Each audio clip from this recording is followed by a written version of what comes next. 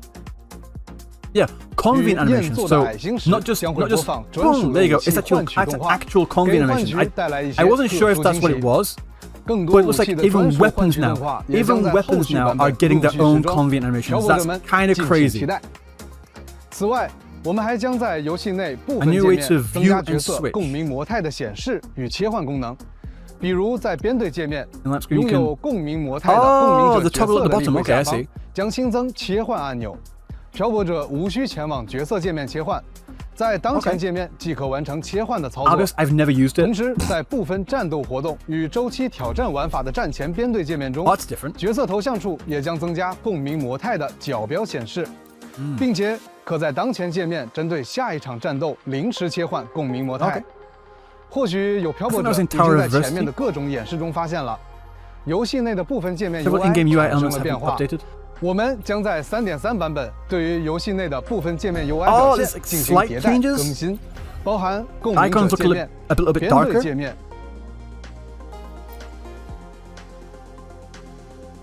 Yeah, these are like refining what they have. It's not like a full-on UI overhaul. 索拉指南。Okay. Yeah, just 背包等在内的多个界面都将进行视觉迭代。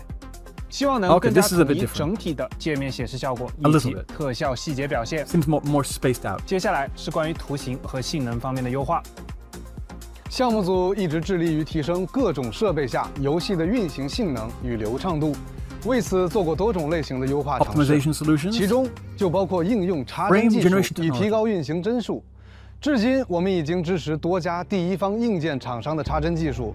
漂泊者使用符合开启条件的设备，即可通过设置选项开启插帧，提高游戏运行帧数。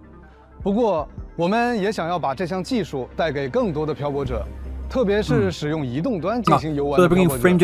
因此，在本次的 3.3 版本，我们将推出自研的移动端插帧技术。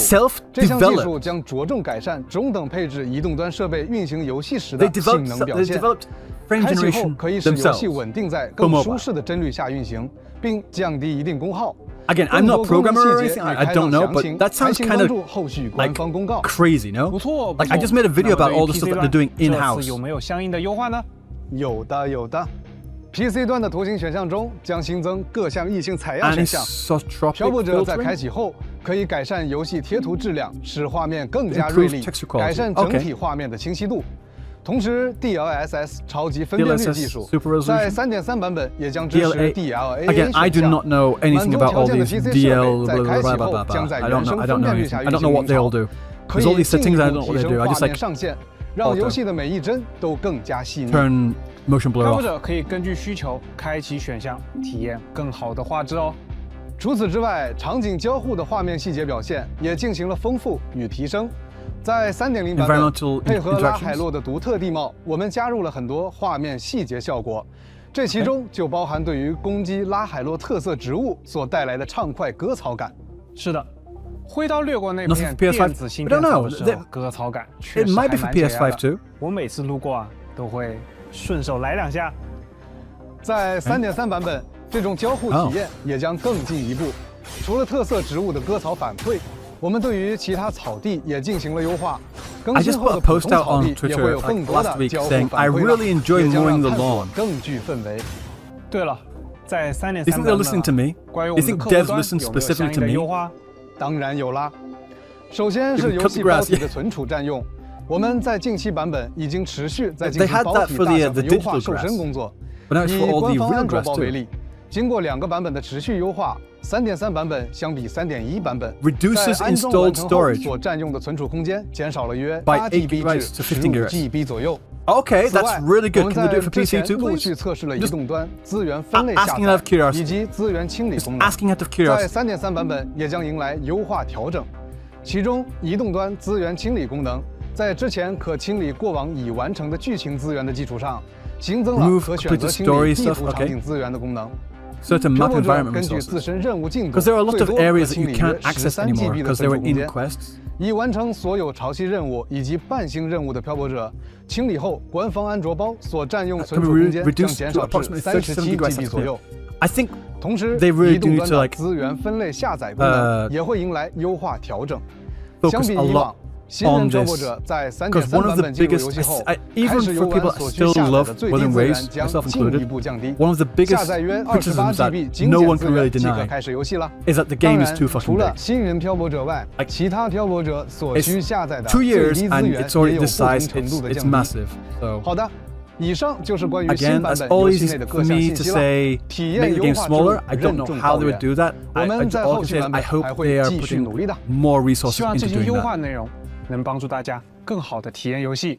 But yeah, 随着朝圣庆典的到来，明朝 specifically 也将开展丰富的品牌活动，包括全新的品牌合作、线下活动，还有新款周边。首先，请看 brand new merch， 明朝即将与雷蛇展开特别合作，我们将以达尼亚为主题，推出多款联名主题商品，包含鼠标、键盘、电竞椅等内容。mouse, keyboard, gaming chair, and more.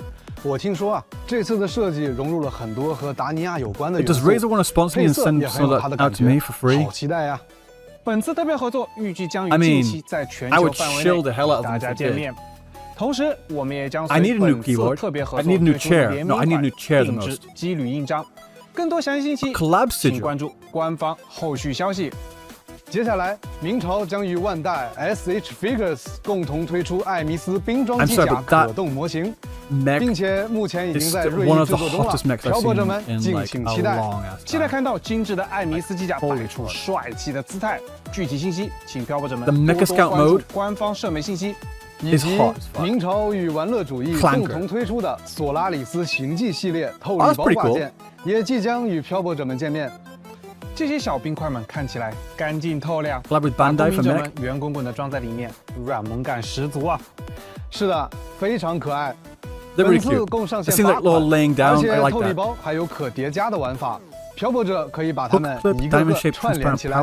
后续情报请关注官方社媒平台。除了以上的合作，明朝官方时光守城系列主题周边也即将与漂泊者们见面。What is this? 这次的主题每一处细节都透露着浓浓的探险气息。克莱塔、尤诺、布兰特与奥古斯塔将与你一起勇敢出发，探索星空。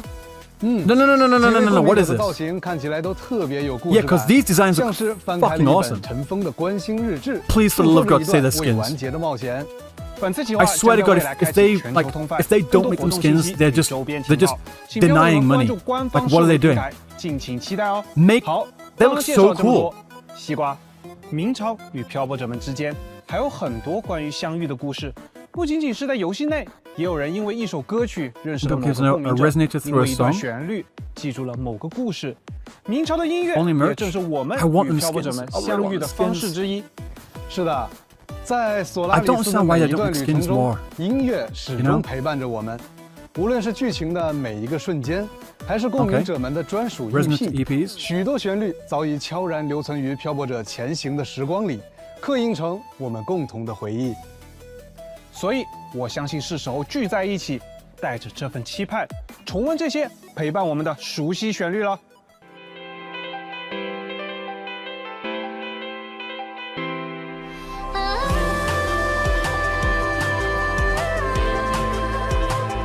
Whoa! Look at these outfits! Oh God! Come on! I hate Kuro sometimes. I swear to God. Like, these outfits. Look at Chisa. Chisa looks really good. Brand on the far right. Chuyuan. Got Shorekeeper, Mornier. Is that Cartathea? Is that I think it's Cartathea. Yeah, it's Cartathea with the ears. You can tell. Jinshi. 太期待了 ！Wuthering Waves World Tour, Shanghai, Taipei, Tokyo, Los Angeles, Seoul, Singapore.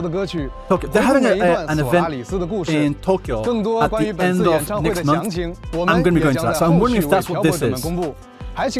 I'm wondering if that's what this is. Like maybe they're doing it at the same time.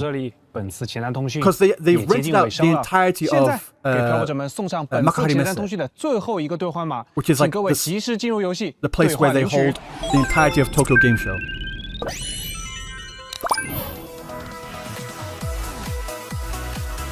World Tour, Asia Tour in New York. There's Los Angeles in there too. Yeah, they do need to do that for Europe as well. What was that? I forgot. Euroshine? I can't remember what was that code? Evershine, thank you. 感谢大家的观看与陪伴。在即将展开的3.3版本，我们将穿过隧门寻找艾尼斯，无论前方是重逢的喜悦，还是未知的风暴，请继续前进吧。或许我们也能接收到来自星海近处的回响。同时，我们也借这个特别的时刻，对每一位漂泊者说声 rover, 周年快乐！感谢大家2年来的陪伴，是大家的勇气与热情，让索拉里斯的世界变得更好。当然了，项目组也会继续努力打磨与优化游戏，为大家呈现更多优质的内容与体验。下一个周年， Look at Denia pulling on Sigrica's cheeks in the background. 明朝3.3版本自星海近处回响将于4月30日正式开启。April 30th. 同时，明朝朝圣庆典也将 anniversary will also begin 希望大家 on the 玩得 same 开 day. 心。准备好出发了吗，漂泊者们？群星因你闪耀，周年快乐！ Okay.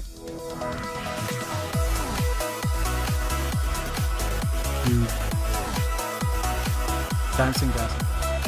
All right.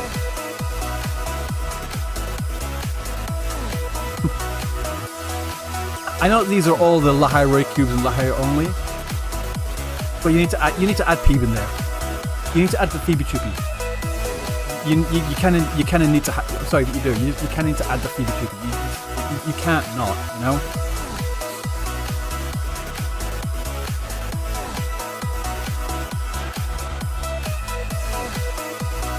I'm wondering if it's going to be like an after credits.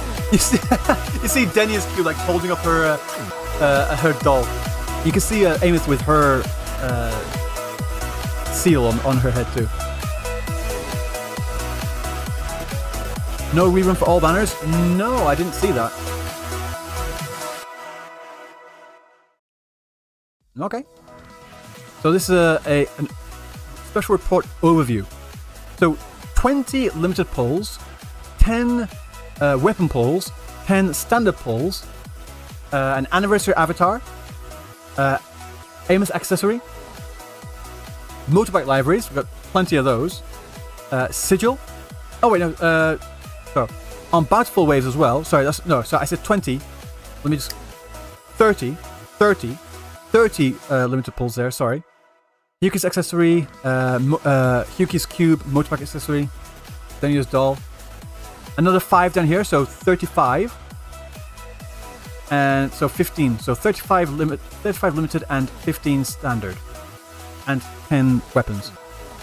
All these chassis sets, golden coffee ring, plush ring. But again, there's still so many other astrite and such as well.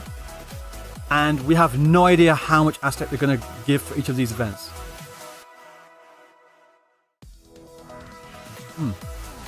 So I think that's it. What's the reaction? I'm quite curious, like how bad the.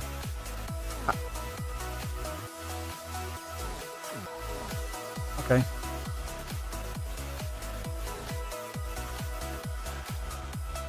I can't go up. So I'm seeing a few L's in here.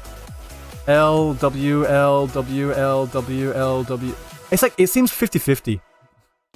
Like the current here. It seems kind of 50-50. W W L L. I don't know. So guys, what do you think?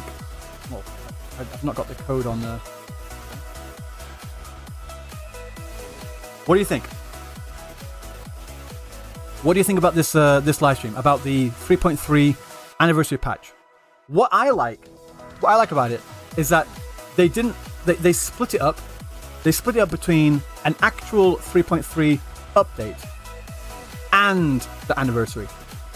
Yeah. So it's not like, oh, this is the anniversary patch and everything's for the anniversary. There's nothing else. It's just like pure filler, only anniversary. They didn't do that. Thank God. They did it story update as per usual. Looks like a pretty good update from what I've seen. And this on the side. So L anniversary W patch. No Cyberpunk? I'd be careful of using those letters. I know you meant Cyberpunk, but you know. Not good, not bad. For an anniversary, I'm really fine. I do not mind. I wasn't one of the people saying anything about it like last year either. Hang on. Just move the mic.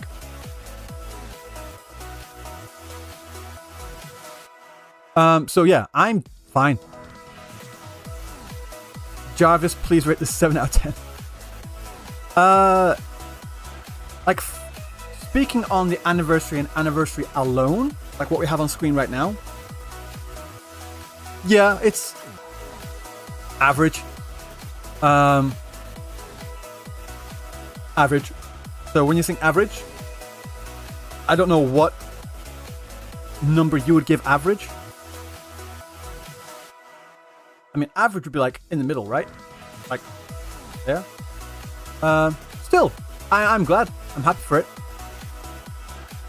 And from what I really liked was a lot of the events, like mainly for the actual main 3.3 patch. Plenty of combat events, a couple of leisure events, and yeah, I'm fine with that. Carlos and Chun-Li skin reveal and entrance reveal, we didn't get that kind of. Yeah, we didn't get. I thought we could have got a few other skins. We got one skin for Mornier, which I'm kind of surprised like they want to make a skin for Mornier of all people.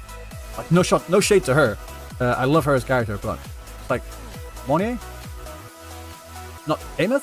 Maybe when Amos comes back to reality in the story, maybe we'll do it then. Yeah, the Elusive Realm thing was sick. I'm so hyped for Elusive Realm. I cannot wait for the Elusive Realm. It's gonna be so good. It's okay in my opinion, not too high of a hype and not too low for rewards. Yeah, that's what I'm thinking as well. It's like, it's not mega hype, but for me, I'm fine. Just personally.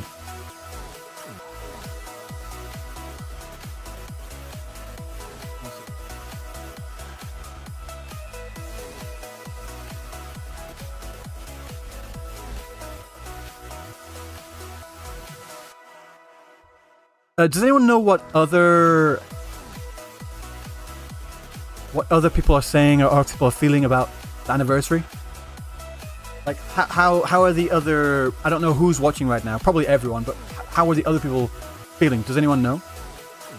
This anniversary was worse than the first one. They didn't give any banners. I mean, the two banners got Hiyuki, Denia, and on each of their banners got two characters for each of them, and all of the characters are really good. Like, so Yuka seems to like it. Oh, Yuka loves everything. I think Yuka. Yeah, I'm not surprised. What does Smack say? I don't know. Let's get music. Okay.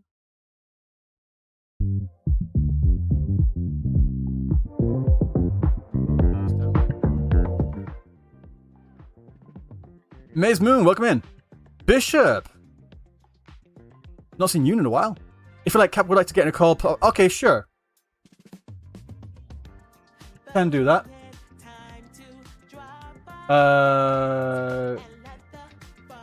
Sure. Can talk.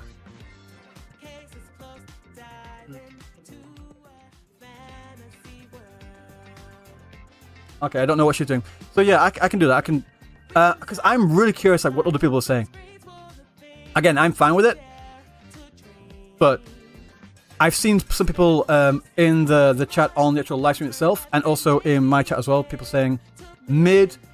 Someone said it was worse than the first one.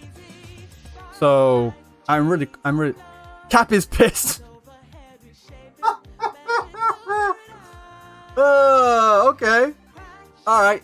I sent her a message on Discord saying sure, can talk, so she wants to get me in a call. I'm like, alright, cool. That's funny. Why? I mean, I don't really think why is the best question. I think I know why, but you know, it's funny. I wish I could have gotten a rerun for Zhang Liao's weapon. I couldn't get it. Oh, true.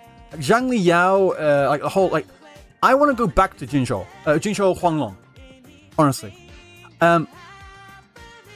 Personally, this is a separate thing to the anniversary and all that. At this point, we're currently in 3.0, 3.x, right, should I say? Not 3.0, 3.x. I think all of the 1.x characters should be put on the standard banner. I think all of the 1.x characters should be put on the standard banner and be up for possibility. If you lose your 50-50, then you have a chance of playing any of the Jinzhou characters as well. You know, does that make sense? So if you miss if you pull for another character, say you try and pull for Hiyuki, you miss your 50-50, you miss it, and you get Camellia. Or you get Showkeeper. That's what I think. Like, something that really, really bugs me is a lot of these gacha games, these more modern gacha games, they completely and utterly forget about their standard banner. Are you going to be in a podcast now with Gacha Smack? I sent him a message, but I don't know if he saw it or... apparently Cap wants to talk as well. I don't know if Cap and Gacha Smack are talking, if they're both having conversations or if it's the same conversation. Like, if Gacha Smack wants to talk as well, if we can get, like, me, Gacha Smack, and Cap, and, I don't know, Jenna or whoever, I think that'd be a pretty good conversation. But I sent Gacha Smack a message, but I don't know if he's seen it or if he's... whatever. What I said to him was just, how are you feeling on the anniversary? Alright. Okay. Yeah. So. Ooh. Oh, there we go.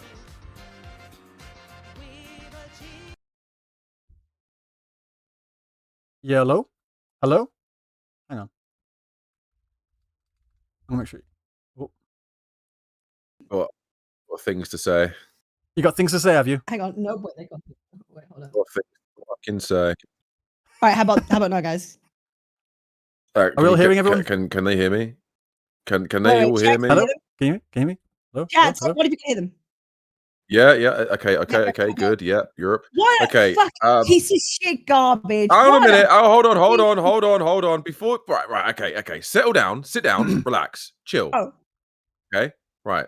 3.3 as a 3.3 patch, it looks very good. 3.3's content looks good. I'm excited. Let's go. From an anniversary standpoint, I'm disappointed. Yeah. Yeah, no, I agree. It really felt like a regular 3.3 live stream. Yeah, really it just and I think because it's attached to 3.3, I think because as an actual 3.3 update, it's really, really good. As an anniversary, yeah, it's dog water. It's doggy doo doo. Yeah.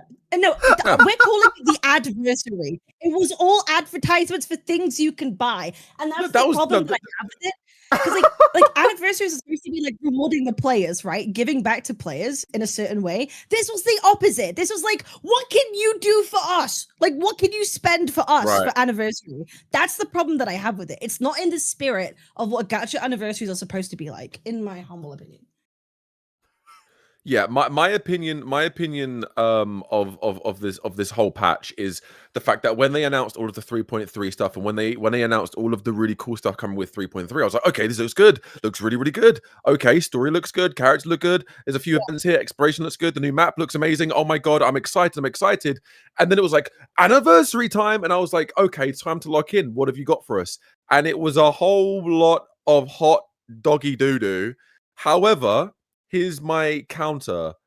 Depths of Elusive Realm coming back. Goated. Yes. I screamed. Got super excited. Even though for some reasons they just gave us the massive middle. It was like a double-ended fucking sword, right? It's like, here, we're going to give you depths back. Oh, but unfortunately, it's limited for this patch only. It's like, okay, so you're basically giving us the best food in the world. And you go, that's all you're getting. It's like a taste of what you could have, but you're not having it. All the mini games look fun, but again, like I like mini games. I can turn my brain off and play them, but I know it's not what people want. Do I think it's better than last anniversary? Yes. But do I think it's still good? No. But they brought back the Super Mario Party game mode. We all said make it multiplayer last year. They didn't even make it multiplayer this year. It's you're against the CPU. No one gives a shit. Everyone's gonna skip and just go through that. But like as an actual anniversary, yeah, it was disappointing. As a 3.3 patch, it was good. That's and no Cyberpunk. No Cyberpunk announcement, by the way. You're right. No, like nothing like that. Nothing like that. Hang on. Let's see if we can get you into the call. Hold on. Yeah, Smack wants to call. Yeah, Smack wants to call as well. We'll try and get you in there as well, so we can all talk about this because I'm really curious. Just on my opinion right now, I'm kind of similar with you, Amethyst, in the sense of like the patch itself, the 3.3 patch was really damn good. I'm looking forward to that. Let's do the call. The anniversary was Let's jump in. Okay, jump in. Yo. Yo. Hey. How's everyone feeling? I'm trying to get. Hold on. Save that question real quick. Hold on, man. I'm trying to get more people in here. Okay. Let me see. Amethyst, cool yourself. Amethyst, cool down. I'm calm. Yeah. I'm calm. Are you sure? I want to get. Yeah. See if. This is so funny. Like one more. Yeah. I don't have life as a friend. Can you add life, Cap? Life lessons? Yeah. Yeah, I can. Appreciate it. And then let me get each other. How many people are going to get in this call, dude? Yeah. Wow. All right, there we go. All right. Okay.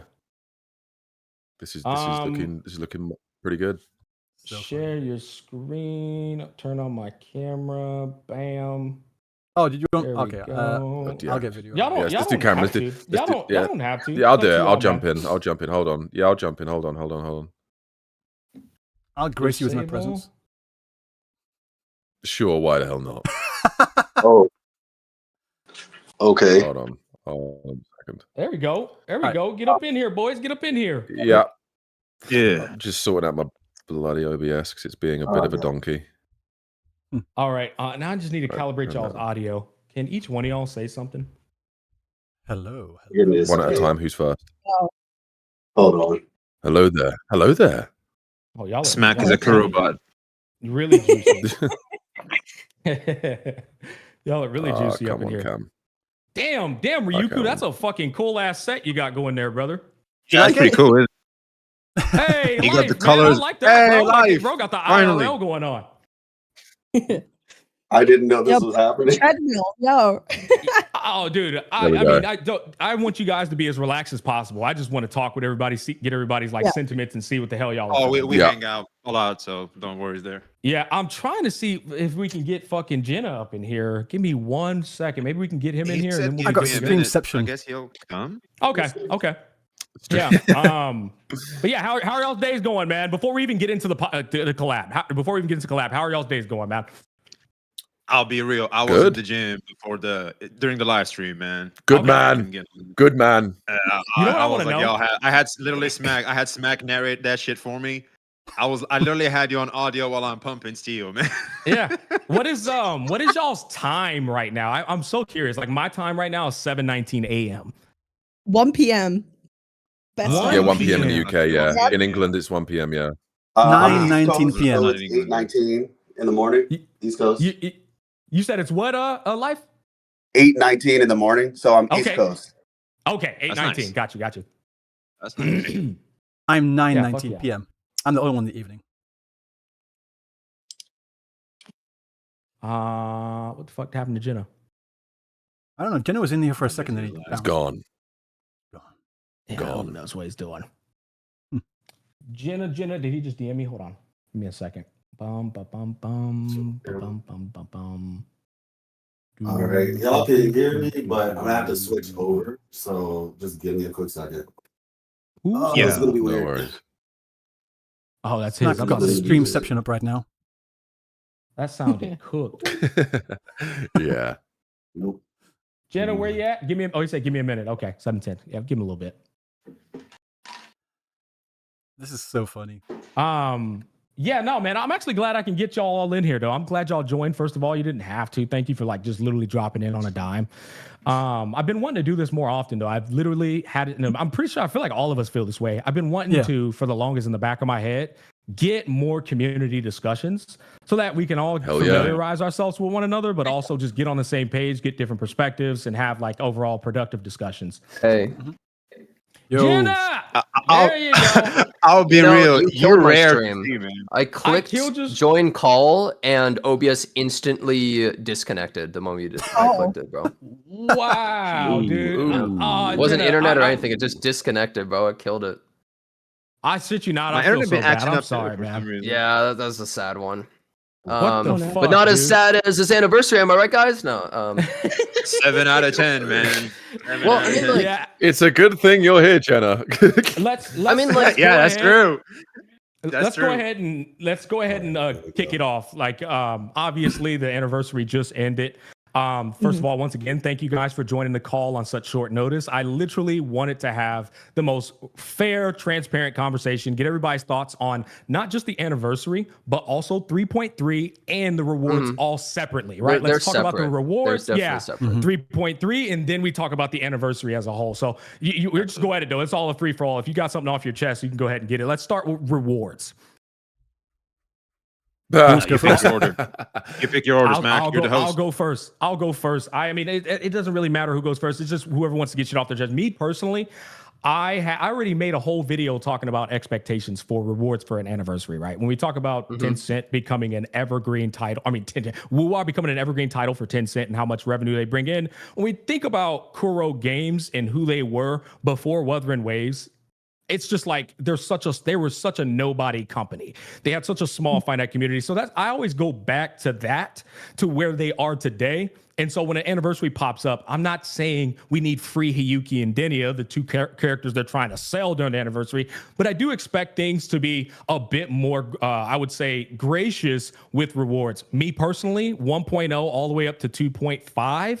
In terms of giving a free character for those older characters, I think that's not unrealistic. I think giving something like a free selector for limited weapons for any character of your choice, I don't think that's unrealistic. And I think pull-wise, probably like 60 pulls in total. They were at 45. 35 of them were limited pulls. 10 of them were weapon pulls. And then, of course, you've got the rest of the pools you still have to grade as you go through the events. But I'm more so of an upfront guy. The FOMO of wanting to get the Hiyuki Frame 1 is a real thing that gacha companies do. They know you're not going to wait a week until you get all those other pools. And so upfront pools for me is also valuable. With that said, I feel like I'm yapping y'all's ears off. I thought it was probably a 5 out of 10 at most in terms of rewards. I thought it was a 5 out of 10 at most. I have played some of the greediest games on this planet, and even for them on anniversaries, usually that's when they ball out. That's when you're supposed to be getting everything, right? Because if you think about the total rewards, let's pretend you lose your 50-50. I mean, you're still screwed basically, right? Like, hell, they could have just actually give no pulls, but make it so you can't lose your next 50-50. People would have been like, holy, this is amazing. But I think almost more than rewards, it's like, systemic upgrades to the game are really big. So let's pretend we're making it so you can have all these other characters in the standard banner, right? Like characters up until like 2.4 or something. That would be huge for a lot of people.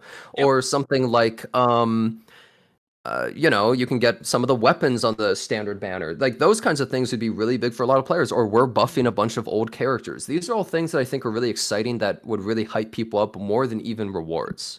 Yeah, I was just saying that exact same thing. Characters. No, go ahead. You go ahead. My bad. No, I was just saying on stream, like literally about 5 minutes ago, that I feel like the standard banner has been like completely like ignored by not just Wuthering Waves, but like a lot of these more recent, bigger gacha games nowadays. Like it needs to, it needs to be consistently updated. I think personally, like we're currently in 3.x now. I think it's fair to ask that all the 1.x characters should be moved onto the standard banner as well. So like if you miss your 50-50 pulling for Hiyuki, you have a chance of getting a Camellia or a Showkeeper or a Zhang Liya, because God knows we haven't seen any of those characters, but there's that. So I completely agree. It's really coincidental that you said that, Jenna, because I was saying the exact same thing as well. If they'd introduced something like that, I think a lot of people would have been really hyped about that particular QOL update.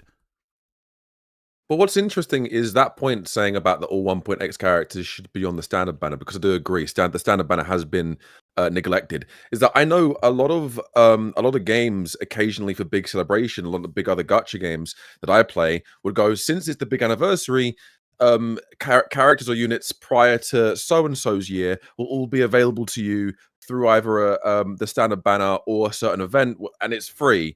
So it's a bit of it's like last year when they did the selector, but it wasn't really a selector. It was you select the character, that's a limited banner, and you go all the way. Yeah, and that was a disappointment, and people were thinking, okay, this anniversary is going to be 10 times better. They're going to learn from last year. They're going to give us a lot more rewards because the anniversary banner is the big birthday of the game. The game wouldn't be here if it wasn't for the audience. The Kuro game has done very well building Wuthering Waves to what it is today. I'm not disputing that. I don't think any of us are. But when it comes down to the big birthday patch, that's when they go, one, it's the big anniversary. Thank you guys so much for 2 years. This is what we're going to be giving you for helping to support the game for 2 years. And also, it's a big celebration, event story, etc. And I don't feel like we got that. You know what I'm saying? Like, no. Have you ever heard of this thing called Chinese New Year? It's way more important than the launch of the game, bro. That's what we gotta wait for, man. It's all about plus 20, dude. It's like social craze, man. Kind of go from that, like the spirit of a lot of gacha anniversaries is supposed to be giving back to the players who have supported the game for like how many years it's been. But the impression I got from this live stream was actually the opposite. To me, it felt like an adversary, right? There were so many like merch collabs, so many other like collabs. I felt like, here's all the things you could buy rather than like, here's the rewards that you can get for the game. And I think that's the important takeaway for me. Because by the end of the stream, that's all I could think about was like, oh, we could spend actual money on like 20 different things rather than like, oh, what rewards can we get? That's the problem that I have with it. And that's why I think people are annoyed. It's not in the spirit of traditional gacha anniversaries. It's like they're changing the whole tone. And I think that's a little bit worrying for like the future of like how other gachas might follow on from that personally, like setting a new standard of, hey, spend more money on merchandise. It's an adversary. And I just felt kind of really disappointed by that. Yo, Life and V. Like, yeah, go ahead, man. I'm actually hoping y'all have a different perspective just to add more nuance to the podcast. That's gonna be tough, man. That's kind of tough, bro. They didn't give us the juice, man. No, all I'll say as a difference, I think I'm not as upset as Cap or Amethyst. Like, I completely understand what they're saying about adversity. Like, I'm not nearly like that at all. Like, 45 pulls, and like we still don't know how many Astrite we're going to be getting from all these events, because there's so many different events, like later events, combat events, etc. There's going to be a lot of Astrite in there as well. Don't know what the full total will be, but I understand where Cap is coming from. But yeah, I'm personally not as tempted. Personally, it's like, okay, so they give you 45 pulls. Now, 45 pulls, you don't get to dictate where they go. Are you pulling for the weapon? Maybe you get an early on the character. Oh, well, guess what? They only gave you 10 for the weapons. Like, if I get an earlier and I want to invest all the remaining pulls somewhere else, I can't necessarily do that. One thing that always annoyed me in WoW specifically is they have all these different currencies. Why not just give me Astrite, the most generic one that I get to choose where to spend them? That always has baffled me, like, as to why they keep doing that. It's just also, I think my best guess is going to be that so that they can like limit and give value to like the remaining banners. That's like my best guess. But like, I feel like that 1 point is what made the, I should say, the pulls, like, it's generous compared to SSR, what SSR just did. Like, they did just 30. This is like 45. That's like 50% more. Should be a Hoyo could never and stuff, but yet we're still disappointed. I feel like it's also because, well, 30 has to go to characters, 10 has to go to weapons. And I think the 5, I personally don't want to count them because you get them every patch anyway, so it doesn't really matter. So all in all, I would say for the So hey, I would thank you for joining, man. I appreciate you coming in, brother. Thank you. For joining. Didn't even notice, but everybody's thoughts, man. I was just trying to get everybody's thoughts. we have a Hoyo show commenting on the anniversary. Yeah, we need the biggest Wuwa hater in here. SSR anniversary, and you get to tell us the difference. Now, Pokey, I would love to hear your thoughts, Pokey. I'm dead ass. I would love to. Yeah. Have you been tuning in at all? Yeah. I watched. I just finished the whole thing. I was doing a summary for like everything that just went off. So I just finished summary. You just got off an anniversary, so I'm sorry. Like, what the Pokey? What are your thoughts? I would love to hear it, bro. Okay, wait. We'll get to life in a minute. Give me like 1 minute. Y'all yap a little bit because I'm trying to set up. Okay, let's just to life. Life, you go first, brother. All right, so Mr. Contrarian is here. I love it. Thank you. Yes, let's go. Seriously, man. Well, you know, like that's so important, man, because not everybody has the same fucking perspective, and that's so important for people to understand, man. 100%. And I'm gonna be honest, I do appreciate Amethyst and Captain for their perspectives because they said some things I didn't even think about. To where it's like, you know what, I do see that perspective 100%. I definitely think that more free stuff could have been given. When I look at the patch as a whole, just like all together, this is a very stacked patch at the very least. I think we can all agree to that. This is probably the most stacked patch I would say that we've had. We have two main quests? I know there's 2 segue stories. It's 2 segues and 1 main. Hold on, life. I want to only talk about rewards, and then I want to go into the 3.3 patch because this thing, I think everybody has good things to say about 3.3. Just rewards. So in terms of rewards, I do think we could have had more free stuff. Now, I think the libraries, I think they said, are the collab things free? Yeah. The collab library. Okay, so there are those, which is cool. Obviously, in terms of, I don't know if you consider the optimizations a reward or whatever, but if you're just talking about strictly rewards, I would say it's very simple then. My answer would be very simple. There's 2 parts. And maybe you said this earlier, I was just setting up my camera. So I don't know if you said this earlier or not, but the anniversary is split in 2. And I usually just try to take the approach of, I want to see the whole thing before I say, not saying you can't say anything, but I personally just like to see the entire thing, first half and second half.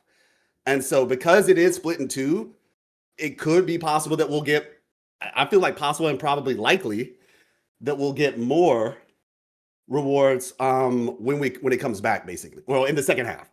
So that's kind of where I am. If I were to give like a differing opinion, is just let's wait till the second half. Not to say you can't say anything now, but just waiting till the second half might be good. Are you predicting the backlash? Like they're going to respond to the backlash that's about to happen from this? Wait, this is a familiar script to last year, I seem to remember. I feel like no, but one thing I will say to what Life is saying is that I know there could be a part 1 and a part 2 this year specifically because you have got the Cyberpunk. By the way, the fact they didn't mention Cyberpunk is a whole different ballgame. I'm a bit disappointed they didn't mention it or announce it or whatever. But maybe I just need to tell Life you're muted, by the way, on your own stream. You're muted, by the way, on your own stream. Yeah, I just noticed while I was talking. Okay. I think if what Life's saying is true, and it is going to be a 2-part because the actual official birthday is the second half of 3.3, right? That's what they said. That's the official birthday. So maybe that's when they'll go, we're doing a part 2, which is then going to be Cyberpunk, and maybe we'll get definitely not Lucy, but maybe Rebecca will be free, but you summon for Lucy, or maybe you'll get 10 pulls with the Cyberpunk collab, and that'll be part 2. If that is the case, and if Life is correct, which I God hope that you are correct. I'm correct too, trust me. You know what I'm saying? Then great, amazing, sugoi, amazing. But if it isn't, and it's a separate thing, and this is what the anniversary is, then I'll raise my torch. Like I'll raise my torch. Then of course I'm going to be disappointed. And like Gotcha Smack said, like it's definitely evident that 3.3 is separate to the anniversary. That's obvious. They literally just split the live stream in 2 segments for 3.3 content, anniversary content. So Pokey, my HSR goat. You All have right, the here we field, go. brother. What is your thoughts? Let's go. What is your thoughts on All right, that? yo. I watched the whole thing. I gave it a 7 out of 10. You're not supposed to do that. I can't do that. Okay. The way I see it is that I am like 100% like a tours and Wuthering Waves. It's not my main game. I basically just log on to like play the MSQ and everything. So I'm not very caught up on like the combat events, the meta, right? Who is tier 0, all that kind of stuff. So to me, the more important things are just like more so like visuals. Like, the new map looks really, really cool, right? Like Hiyuki looks pretty cool. Right? Aura farming, right? She's aura farming. You live off hype. Oh, you exploded. I think you exploded there. He's doing that. Finally, Kuro took this guy out. He's back. He's back. Wait. Kuro bots were already trying to blow you kind of died. Kuro said the ninjas. Kuro said the ninjas. Wait, my stream actually died. Dude, Smack's calling killing people's streams, man. My stream died too, bro. Kuro said in the ninjas, we don't need this HSR shill in here. Yeah, you're good now. You're good now, Boogie. You're good now, brother. Okay, wait. Are we good? Yeah, we're fine. We're good. We're good. You're okay. You're okay. Okay, yeah. Okay. I was literally just about to say it. So if this was essentially the content that I would have gotten from like a HSR live stream, because I play HSR a lot more, I would be way more disappointed. But because I don't play Wuthering Waves as much, I wouldn't have that much expectations to begin with. So that is like my 2 cents about it. Yep. I think that's fair. I think everybody, for the most part, man. I mean, even Pokey just saying it's a 7 out of 10 is indirectly saying the rewards were kind of ass, right? I think we're all kind of on the same page. I think I love that Life Lessons had that different perspective of let's kind of wait and see what happens in the second half. But me personally, I wouldn't give them that trust or that face value given off of their past history. That said, though, I completely respect Life Lessons' perspective on that. Now we can move. They respond to backlash that could. Do you think it's better than last year? Like, that's the thing. Do you think they improved from last year, or do you think it's the same? One bad thing about this year compared to last year is I know that there was this big controversy over them rerunning all the banners, but I don't know why people were even mad over that in the first. No, they should have had that. They should have just done it again. There's actually nothing wrong with rerunning banners. I kind of assumed that they would in the second half. That was my assumption at least. But it's during the second half? Bro, look. On the official I cannot cope about anything gacha companies do. I can't do it. I don't think they're gonna do it. They would have announced it to hype people up. I don't believe it. Okay, can I say something on that real quick? Of course, man. Go ahead. So one of the things that I was, like, oh man, are they gonna tease the Cyberpunk collab, right? And then my mod, shout out to BitX, he was like, well, they don't want to take away from Hiyuki. She's supposed to be like the main thing. I agree. And so as a result, that could, here's my cope. I guess I'll just be the cope man today. Maybe it's because they don't want to take away from Hiyuki sales. So they're just really just focusing primarily on her in that respect. But my question would be, thing I would say is relevancy. I just say, my question would be like, no, it probably is a good point, but my question would be like, if they don't want to take away from the sales of the upcoming banner, then when would they be able to drop the collab at any point? Because there'll always be a new character. So when would they be able to? Yeah, in the second half. Because it's all about relevancy. When you think about it, it's like 3.4. What the hell do we care about 3.4? Like during the time when 3.3, like, okay, we get everything. We get the Hiyuki, we get the Diane or whatever her name is. And that's it. Like you finally got what you wanted off the hype. Well, there's that void that happens. And due to the nature of the internet, relevancy is very important. They can start throwing in like those teasers and all that in before the live stream of 3.4, which could also rack up bigger numbers through that. Like I feel like it's just for a little bit of a strategy for like relevancy is my best guess here. Like that makes sense as to why they wouldn't tease it here. I mean, I think when has coping about a gacha company ever paid off though? I feel like you should always think of it purely in terms of, I mean, a lot of companies mess up a lot of the time, and I think the reason that they didn't do the anniversary thing is because it got so much backlash last year. I actually think that the players are the reason why they didn't do the rerun banner things, because there was a lot of people that were super mad about it, and I thought it was actually unfair anger towards that. There were other problems with the last year's anniversary. It wasn't the banners, but some reason people thought that was a big issue, and I think that kind of led to them not doing it this year. That's how I feel. The biggest problem of last year was there was a Zani filler patch for the fucking anniversary, which was insane. There was nothing interesting. Content. It was the cubes. It was just literally just these cubes, bro, hopping around. Again, man. Exactly. There's nothing but cubes and it fucking sucked. We don't have as many in this time, so I'm quite happy about that. So, yeah. On another note, on a positive note, I'll let Captain finish and then I'll go. Go ahead, Captain. Oh, sorry, I was just saying I'm glad they're actually taking advice of actually including a main quest with the anniversary. Like that's really what. Yes. Now I agree. I want to bounce back between the criticisms, the discontent, and the positives. So with that said, we're moving into 3.3 itself before we get into the anniversary upset that we all want to talk about. But 3.3 itself for me, I thought, and maybe I'm a bit glazy here, I thought it was a 9 out of 10. I thought the fact that they did the stupidest thing, which was turn a bike into a fucking flying machine, I thought that was great. Yeah. Here's my thing. I have given up on true exploration in gacha games, right? So when they do things like this, for me, it just fits their type of exploration, which is appreciate how much work we put in this beautiful map. Appreciate how much we cook with this map by enjoying this bike. And sometimes we've come to figure out through feedback, getting up above certain terrains and shit is a bit of a pain in the dick on that bike. So we can fix that problem by giving you guys flight back that you thought you weren't going to get in this region. I thought that was fucking wonderful. I think the collab shit kept blowing my fucking mind with the collab. Angry Birds, bro. Yeah, Angry Birds, crazy. Who asked, bro? But it's kind of great. I don't want to yap too much. I think I opened up the conversation a bit here, but I think the 3.3, there's a lot to be said. I loved it. I will say, when I saw that they added flight to the bikes, I just thought of the Thanos quote where it's like, you couldn't live with your own failure, and you brought it back to me. No like, shot. Where they literally were like, you went back to flying after you said this region isn't gonna have flying. I know. So it's kind of like back to formula. Yeah, like that's literally what it felt.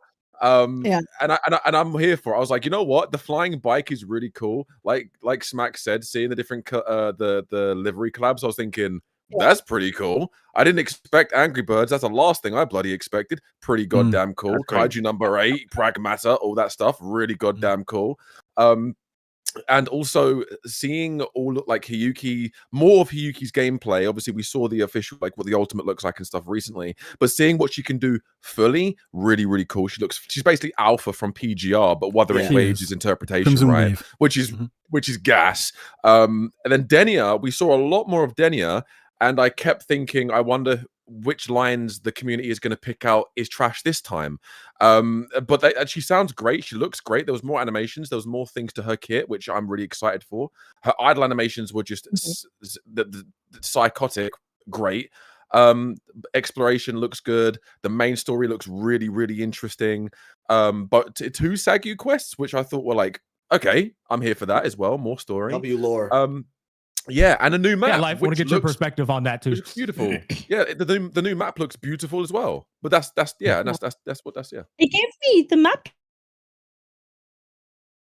Kind of gave me like Rinasita vibes a little bit, mixed with. I said the same thing. I thought it was. Yeah, I thought that was pretty cool.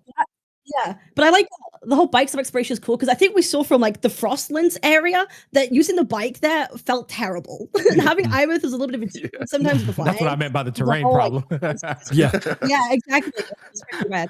But I do like where this like main quests are going, and I'm just gonna say we're seeing a lot of trees. That's pretty important. We're seeing a lot of trees, and I'm getting like Idrisil vibes from this current like patch. So I'm really excited for the main quest. Piggybacking on that, I loved the fact that if you said it reminded you of Arena Theater, for me it actually reminded me of Sumeru, but then they preserved the apocalyptic colorization of the world, Wuwa world, and I like that because if it was too vibrant, then it would be very comparable to Genshin. The fact that they preserved that dark tone, I was like, that was impressive to me. I was like, oh fuck, that looks amazing.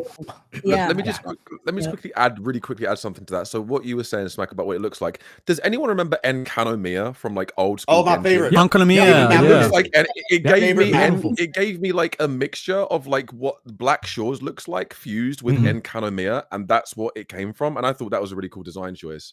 Yeah, wonderful music too. Yeah, I think the new area and everything looks really good, but most importantly, I thought Elusive Realm seemed nice because that's from, OG 1.0 through 1.4. And look, for some reason, they took the best part of their game, said, we remove it and then make it trash, and then they re-added it into the game, right?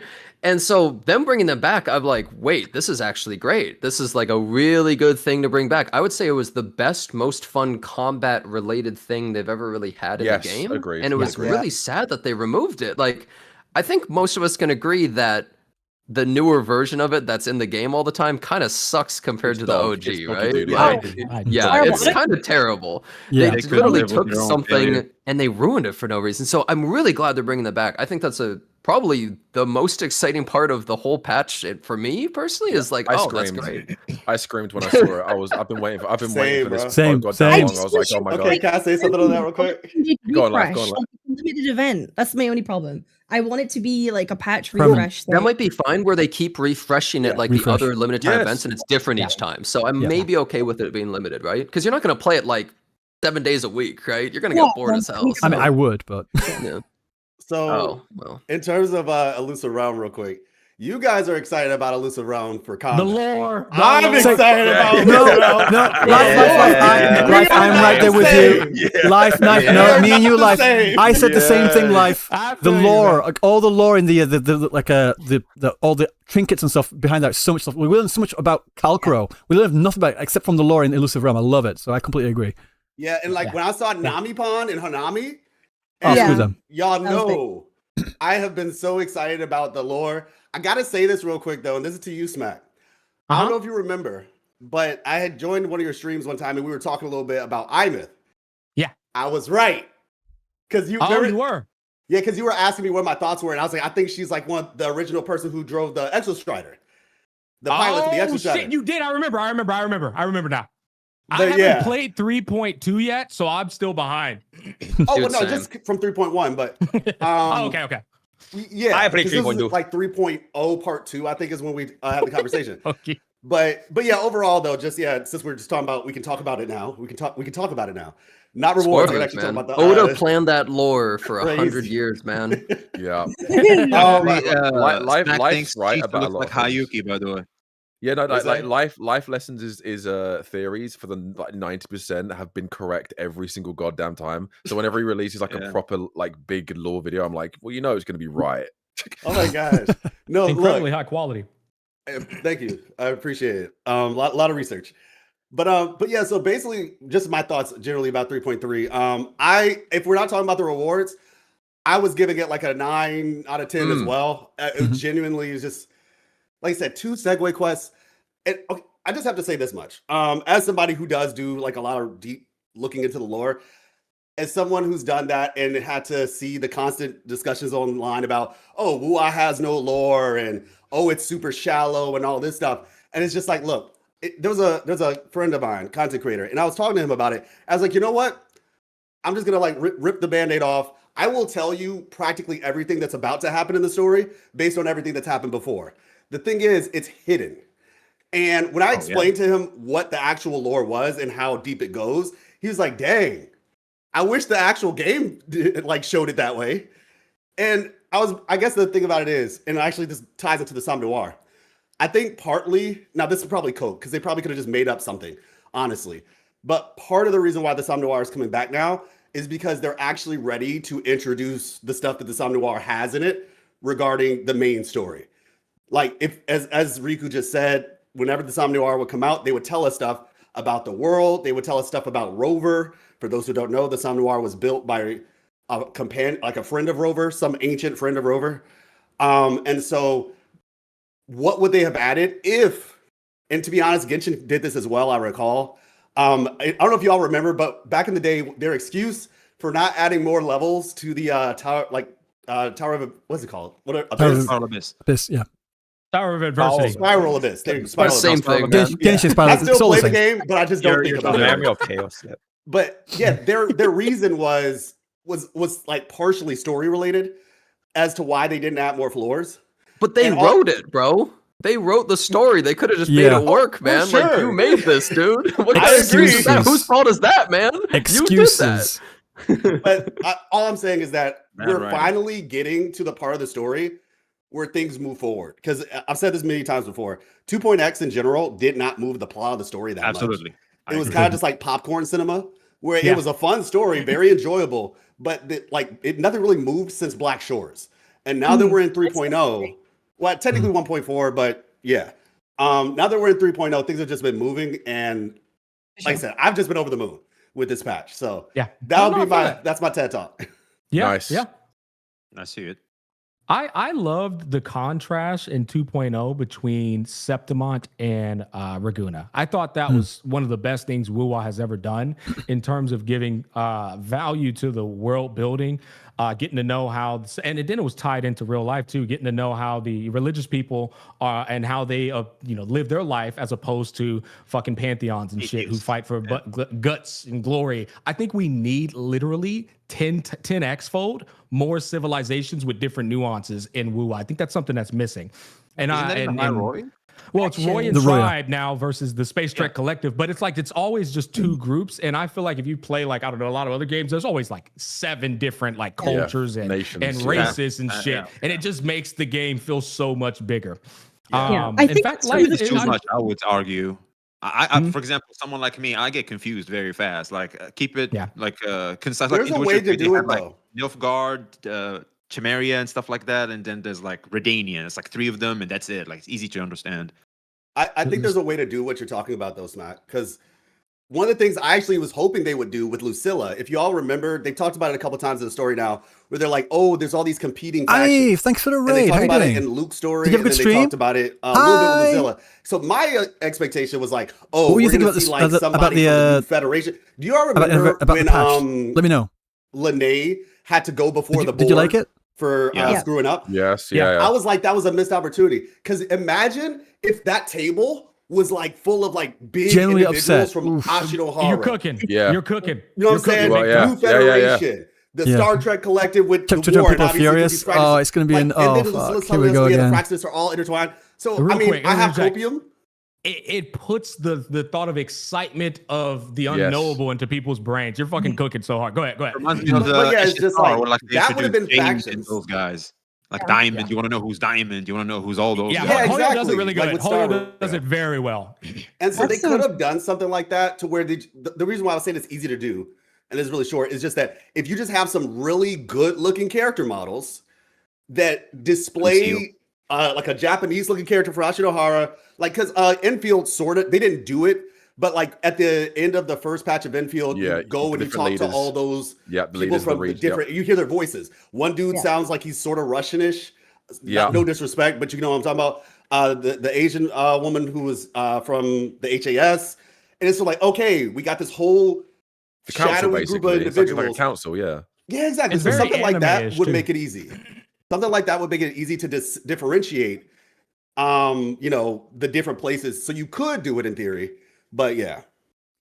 I think that's like the biggest critique that I've always had of the Wuwa story since like the whole Ridicita arc has been setting up factions that never really truly interact with each other or have that like integration, like the Septimontians and the Ragunas. We never really see them come together that much and being able to express how they feel about each other. The Montellis and the Phasaelias, we never really got that. And then again with 3.0, like we're saying, with like usurpers or like people who are going against like Lucilla, like they were all like teased and mentioned in 3.0 and they never really came to fruition. I've always said that like I would love to see that. People like conflict within itself, not like isolated stories, but have you seen that like Kuno drama, bro? People loved conflict, dude. I agree as well. Lore goes deep, bro. By the way, I think I said something similar as well. I think so that Kuro gets tunnel vision a lot. Like they get tunnel vision on the story, the main story, and they kind of, for better or worse, they forget about a lot of stuff that helps worlds feel more lived in. So when they do the thing, like the main story with Rover and all with the characters, they do that story really, really well, like for the most part. But they get tunnel vision on that too far, and they forget a lot of other stuff that helps worlds feel more alive and not just back pieces, not just set drops. So I agree. I've said the same thing. Yep. They mentioned it in an interview. I can't really recall exactly, but they said they want to focus the most when you play the story on invoking an emotion in you. Right? Like that's what they care about the most. So how does everybody feel about Rover trying to save Amos? Do you want her to come back or do you want her to stay dead? I personally don't think there's a problem with because I think that the whole end goal after 3.1 was we're gonna save Imeth. She's basically our daughter. We're gonna go save her and bring her back, and we're gonna seal Aleph 1 away forever so they can never get out or whatever. Right? I think saving Imeth has always kind of been the end goal, with this story, and I think they're using Imeth as a conduit to go another Threnodian, another big bad that's going to threaten Solaris. We're going to take down Aleph 1, and we're also going to save Imeth. It's two birds with one stone, and I think that's kind of what they've done with this story. Whether the end game was end goal is like, oh, we're the rover, we have to save the Sentinels and destroy the Threnodians and stop the Fractidus from using the Threnodians' power to better themselves and rule Solaris or whatever their big plan is, right? So I think the fact that they've intertwined the fact that Imeth got trapped in the same place where Aleph 1 is, so it gives us the opportunity, one, to save Imeth, and two, to also finally defeat the Threnodian.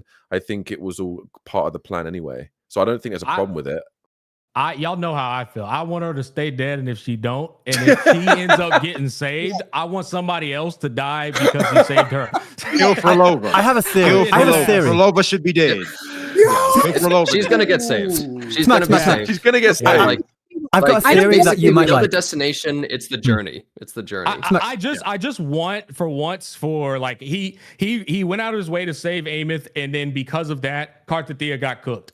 You know what I mean? And it's like and that lesson there just goes to show, hey brother, you can't always get the outcome you're looking for. I mean, they even referenced it. They even referenced the Blessed Maiden in the trailer. Mm-hmm. They even went, the Fenorians trying to... I didn't know that. Yeah, they actually referenced the Blessed Maiden again in the trailer. So for all we know, we could see Kartathea again. We don't know, but they referenced her. That's a huge insert. I'll be real. I don't want to see her again. All right, she got the spotlight way too long. Enough Kartathea. Let's just get some we need more. We need more. Disagree. Yeah, I'm about to say I disagree too, bro. You're on that one, V. I'm on that hill. Chief. Smack, I've got this one theory that you might enjoy. You know, like we know that the Ameth is a digital ghost. She said that several times. She's a digital ghost. And we have this new NC that's like just a complete shell of herself, right? I think it's a reference, a hint to putting the ghost in the shell, you know? I think that's what they're setting up. Oh, that's shit. dope. Yeah, that's my theory. Hold up, Ryuk. What the Foley cooking, brother? That's good. It just seems so obvious to me. Like, that's just seems what they're going to do. Sense, yeah. Ghost in the And shell, on the point of Kartathea, I think Denia's gameplay, this is something I said on stream as well, like the new area does feel like Septimon, as Cap said as well. And also Denia's playstyle, if you notice the music as well, when they're playing through the Denia's playstyle, the music also sounded a lot like Dinasita as well. And her playstyle, like the two different forms, was very, very similar to Kartathea as well. So she's like the anti-Kartathea, like the opposite, the one that went full bore onto being the Threnodian. Again, I think they're gonna tie back to 2.x with that whole thing. That's my theory.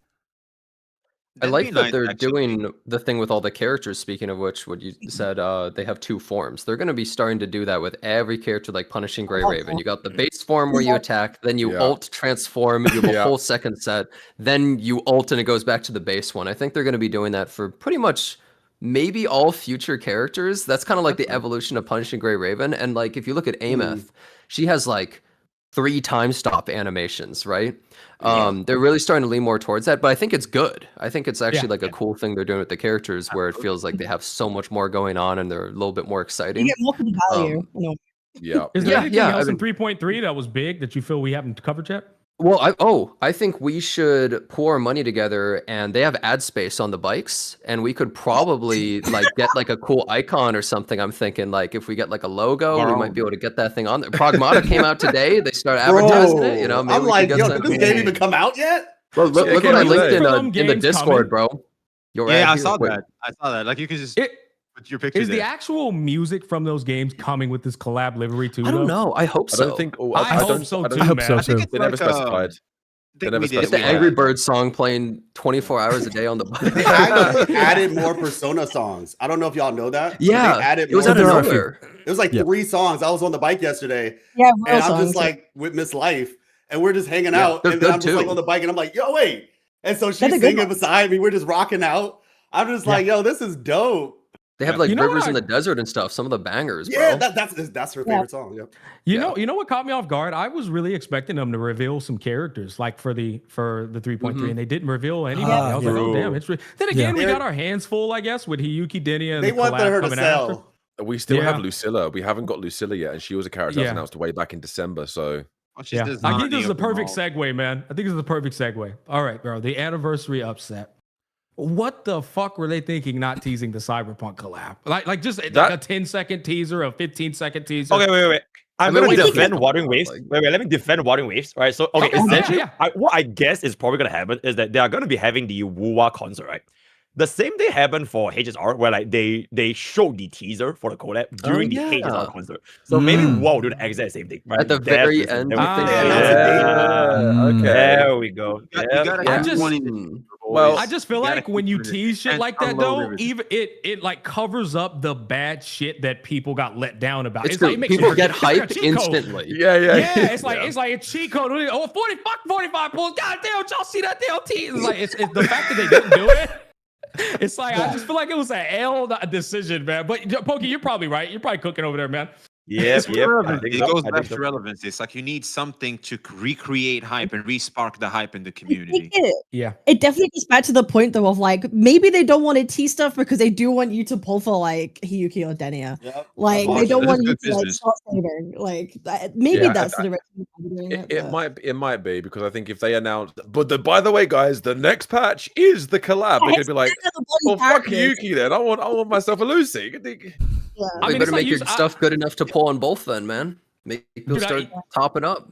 I watch things like, the HSR X Mappa collab. No, it's cool, man. It's cool. You can go right after this. Dude, we're gonna get Pink Pineapple, bro. We're not getting that. Like, we're not gonna get those studios. All I'm saying is like that type of shit just sends the community to a new realm of hype, even if the fucking anniversary was mid. And I feel like that's the type of things people expect on anniversaries. Crazy shit like that, Especially since we had the like unofficial. Don't worry about the of the Cyberpunk. I'm sorry if I'm not responding to guys in chat. Everyone I'm just trying to stay focused on this one, but I appreciate everyone being in chat. And I have read what you said as well. Anime recapitulated about the temples in the second half. So that whole incident might I'll bring be up a in a reason why moment. we didn't get a sneak peek in this live stream. Maybe. I'm kind of wondering, like, they were like, oh, people already know. Maybe we want to save it for something else. I don't know. Yeah. I figured something out, chat. Wait, I want to ask something real quick. Do y'all know there's this little pooling event thing right? They did for the pools. Yeah. Like you need to get 1,000 points. It might be how like many pools that actually is? It might be the same as last year, but I'm not sure. No clue. Which is how many? They had the screenshot. I think I have it. Is it 1,000 points? I don't know how many pools it actually is. No, they like to be really, really vague with this stuff and never tell you how many pulls you're gonna get or how many it requires until like patch notes. Yeah, I see. They normally have that little event page though, where you get to go down and they tell you how much they're giving per event and shit like that, right? It's probably up. I was gonna say, it's up. I have the site. Hold on, let me share with y'all. Oh yeah, they released the patch notes. Wait, we can check. Yeah, I was gonna say another big thing. This is something that I've seen a lot in my sorry, my chat is funny. Wait, sorry. Yo, bro, are you walking? Yeah, I'm on a treadmill. I think it's on a treadmill right now. I just noticed. I literally just noticed. You just I was like, wait, why do you think I'm just dancing around the shit, I thought you were really excited for what he was saying. No, it's just the BGs. Yeah, man, gotta get those tested somehow. He wants to move. Wants to move around. But whatchamacallit? No, the optimizations in terms of like storage and like the self-developed frame generation thing. That was like a really big thing that a lot of people like. There's so many people in my channel who have just been like, yeah, I stopped playing the game because I can't run it anymore or what have you, or it's too much space and things of that nature. And so I think a lot of people are probably going to appreciate that and possibly even return to the game because now they can more effectively, like I have people who are just watching my streams. They're like, yeah, I just watch it now through you because I can't even play the game anymore. So now they can actually play the game. Yes. So I think that's pretty great. I mean, the hype is there. Like, have you seen the numbers? Like, I think they were cracking peak numbers now. Everybody's a hype for the anniversary. Yeah, I think people are going to enjoy it. They're going to enjoy it. Yeah. I just they're waiting for this. They're getting a total of 800 asteroids for the Elusive Realm update. That's always been the thing, though. That's always been it, though. It's always been around about that much for Elusive Realm once you complete it. That's nothing. That's what it's always been. They've literally just with each Elusive Realm, it's a different lore piece and a different set piece, but the rewards have always been the same. Yeah, I think one of the biggest reasons that was everything I wanted to talk about. Go ahead, Reed. No, I was just going to say one of the biggest reasons why I think many people are upset about the anniversary is like I'm just thinking, what is the big stand out? What's the main centerpiece of the anniversary? Like usually they have like one. This is the main thing. This is what we're going to center out the anniversary. But I can't think of what the main thing would be. So I think that's what it is. Like, there's no one big thing that people can. Angry Birds. That's it. Anniversary. So Angry Birds. That was it. Yeah, for sure. But like, you know what I'm saying? Like, there's no one big thing. Like they had last time that the whole the big cake thing, but now it's just like the derby. Well, they announced Cyberpunk as well. Yeah, they announced the collab last year too, which that was kind of a big deal, right? Yeah, it was insane. It was insane. Well, they did announce Angry Bird collab now, so you have that. Oh, dude, the Mornier skin, man. I feel like that was it's cute. That was cute. But I was like expecting at least 2 skins, man. I'm like, okay, bro, wait. Let me talk about cosmetics really quick in this game. I think they make some pretty decent cosmetics. Some of the skins, like I thought the Mornier skin looked pretty good. I think their prices are ludicrous. They are unreal. And I spend so much money on trash in gachas, but $35 for a skin is unreal. With no VFX. No VFX. That's the most upsetting thing. The VFX. If everything was different, new ult, I would be like, okay, you know what? It's actually. I still think that's kind of expensive, but I would be like, that's pretty good. But yeah, I didn't even think about the VFX. You're right, but the price is just unreal. And the bike skin, brother, we don't even know if we're gonna have a bike in the next version. That's my biggest problem. Have a bike? It flies. Yeah. It's not a bike anymore. But do you guys remember those suckers who bought the wing skin and then the bike came out? Like, eat shit. You paid $10 for nothing. Literally, like, what are you doing with that, right? So the next version, what if we have like a submarine? Where the hell is that $25 bike you just bought? Yeah, let me say something on that real quick. Submarine is crazy. So you're basically buying it for a year, right? But what I will say is this: we are very likely going back to Renacida eventually, and not just going back just for like a little a conversation event. Like, it's a high likelihood that there's going to be a new area. So I say that because, like, the wings, for example. Bro, do you work there? Wait, how? Well, I mean, ideally, if it's Arena Cedar, the wings will work. So I guess my whole point is like the only saving grace. And mind you, I'm in agreement with you. I've told many people, they'll be like, "Oh, is the bike worth it?" I'm like, "Not really. Like, get it if you want, but not really." Like, "Oh, is the skin worth it?" Not really. I have a 6 Zani, so I got the skin, but it's not like. So it's just like, but like I said, with the fact that we're gonna get a new map in Septimont, and like I said, the reason why we are is because there's supposed to be a volcano in Septimont, unless they just decided to scrap that. But if you go to Septimont, right behind that giant statue, like where the finale happens, there's like some built up unclear mountains. And usually when they add that much stuff, it's because there's something that will eventually come after it. And there's also like a little lore detail where they explain there's supposed to be a volcano in Septimont. The whole name Septimont is 7 mountains. So point is, there's a high likelihood that it will get an expansion. And so you will get to use the wings. And possibly going forward in this game, we might get a Lahai expansion after, like in 4.0 or 5.0 or something. So the only saving grace is if we go back to that region and get us an expansion, then you can fly. You know, I think, or drive your bike or whatever. We're maybe looking at a lot of years though, for all we know. I'm still thinking about the skin thing and trying to just figure out why the fuck they do the things they do. And the only thing I can think of is maybe because they struggle with optimization issues and their graphics are so high, maybe it's probably just a skill issue or a lot of work to put skins in the game with VFX and all of that shit. It probably is jank. But also the counter to that is they did it with Jinshi. Jinshi had a completely different overhaul in animations of her limited skin last year. It was mid though. It was mid. No, it wasn't the best. It wasn't the best looking skin. Obviously, at the time I was a Jinshi. Yeah. But they did it, But they did it. So even if it isn't to that scale, she got a new weapon skin, a new limited weapon skin, a new skin for her in general. Her entire animation has changed, and then you also got a new icon and other things as well. So it's like it was like a bundle thing for like the same price as $35. So why wouldn't they? And we also got a free Sunhua skin along that. So why would we not? So for an anniversary patch, if they announced the new Mornier skin, and if it's a winter type skin, her effects could have snow coming out, icicles coming out, something, and then have her weapon get a new ice looking skin. It wouldn't have been out of the blue or come from left field for them to go, we're doing that. If it's a new skin and they do that, great, because they've done it before and they haven't done it again since. They did the beach skins of Carlotta and who's the Phoenix girl? I forgot. Chang Li. Chang-Li skins in the game. They did two summer skins, and I think they've done like one or two other skins as well since then, not including this new Monnier one. But they've not had effects. Zani, that's it. Zani one was a letdown. That was I ain't buying that dog shit. I did. I like it. I like it. I likes it. No, man. It wasn't the best skin. You had to get it though because you like Zani. You had to. It was 100% overpriced. Yeah, it was an overpriced dress.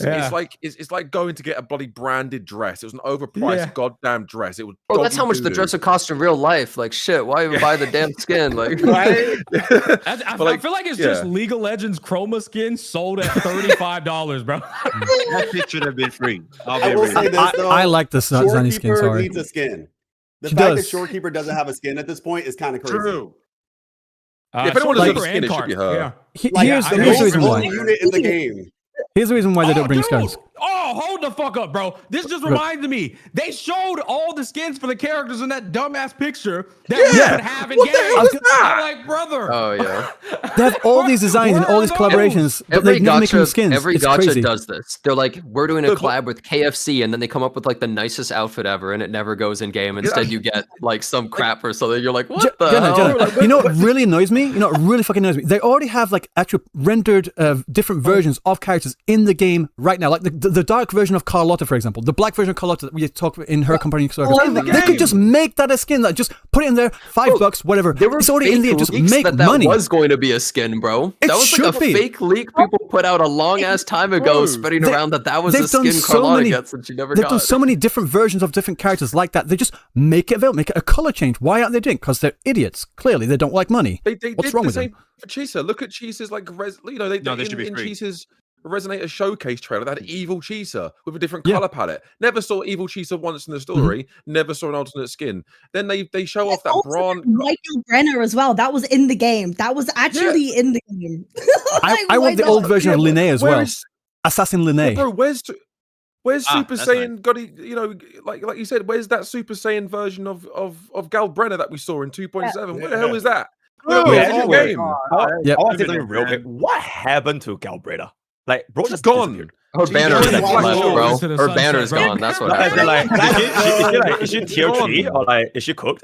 Like, cause she joined the Black Shores. So she joined the Black Shores, and then she left. Yep. And then she left, and then she just. As always a nomad. Meta-wise, like meta-wise. She's okay? The best. She's still good. She's still good. She's still good. Imeth exists, but she's still good.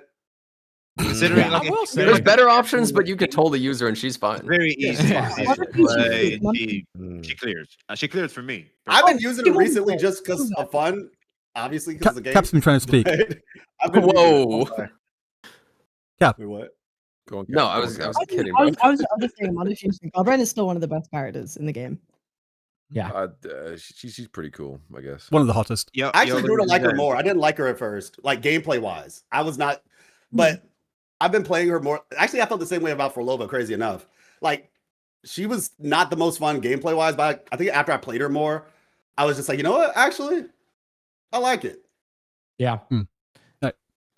What do you guys think of buffs? Is it finally time to visit 1.0, some 2.0 characters? Bro, S0 Jinxie does the same, like, what is it? S0 Jinxie does, like, no damage compared to, like, Imeth or whatever it is. S6 Jinxie does the same damage as S0 Imeth.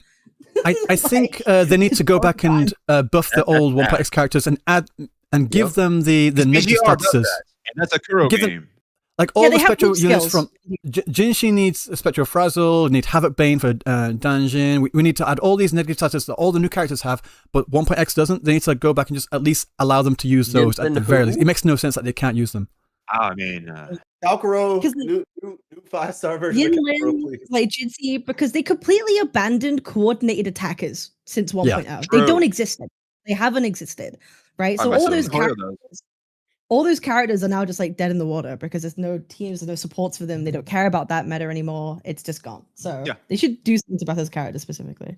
Such a shame. Yes, I'm all for introducing new game mechanics, and that's what like you're really trying to push as in the stronger thing to use. But like always try to keep the old mechanics like somewhat competitive. Well, I like for example, HSR, they went back and buffed the Dot. And God Rail is God Rail. Hell yeah, bro. Yeah, but they did buff Kafka and stuff. Like Dot is okay now, unless I'm like off rail. Well, Dot's good unless you didn't pull one character that enables the entire playstyle that I don't have, in which case your entire account can't do Dot and it's literal dog shit. Is it Black Dahlia? Actually, yeah, that's Dahlia. not true. I miss her. Here we go. No, true, come on. bro. Let's not get into HSR. This is a Woo stream right now. Let's not get into that, please. Yeah, but what I'm trying to say is like, at least make sure the previous play styles that we all bought into at a certain time, which were the best, to at least remain somewhat relevant in comparison to the new ones, like Super Break, for example, back in the day, etc. I mean, if we will rope that in, I will say I am pissed that HSR is doing all the shit I wanted them to do a whole last year ago. Like, Welt's getting stronger, Blade's getting glazed, Silver Wolf's getting glazed. All that shit's happening. It's just like a year too late for me, but it's so cool to see it's actually happening. Which, like I said, anytime I see parallel games and companies do things like that, it just makes me think, okay, I know for a fact because it's working, it's succeeding, it's a good business plan in real time. I know for a fact it's eventually going to come in a game like Kuro Games. It's just a matter of absolutely. It's going to be year 3. I don't know. Who the fuck knows? The game will keep improving. PGR did it. That's how they hook you. That's how they keep you roped with the carriage. I was going to say another problem with Wuwa is actually like a double-edged sword. It's the fact that there is that skill expression ceiling that enables people to still walk into the in-game modes and pop off with characters you would think should not be doing what they do, but they do.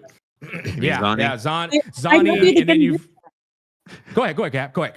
No, because like in a lot of the new characters, like Sigrika or Luke, they've actually removed your abilities to like do quick swapping as easy. Yeah, so they're even skill expression in the newer characters.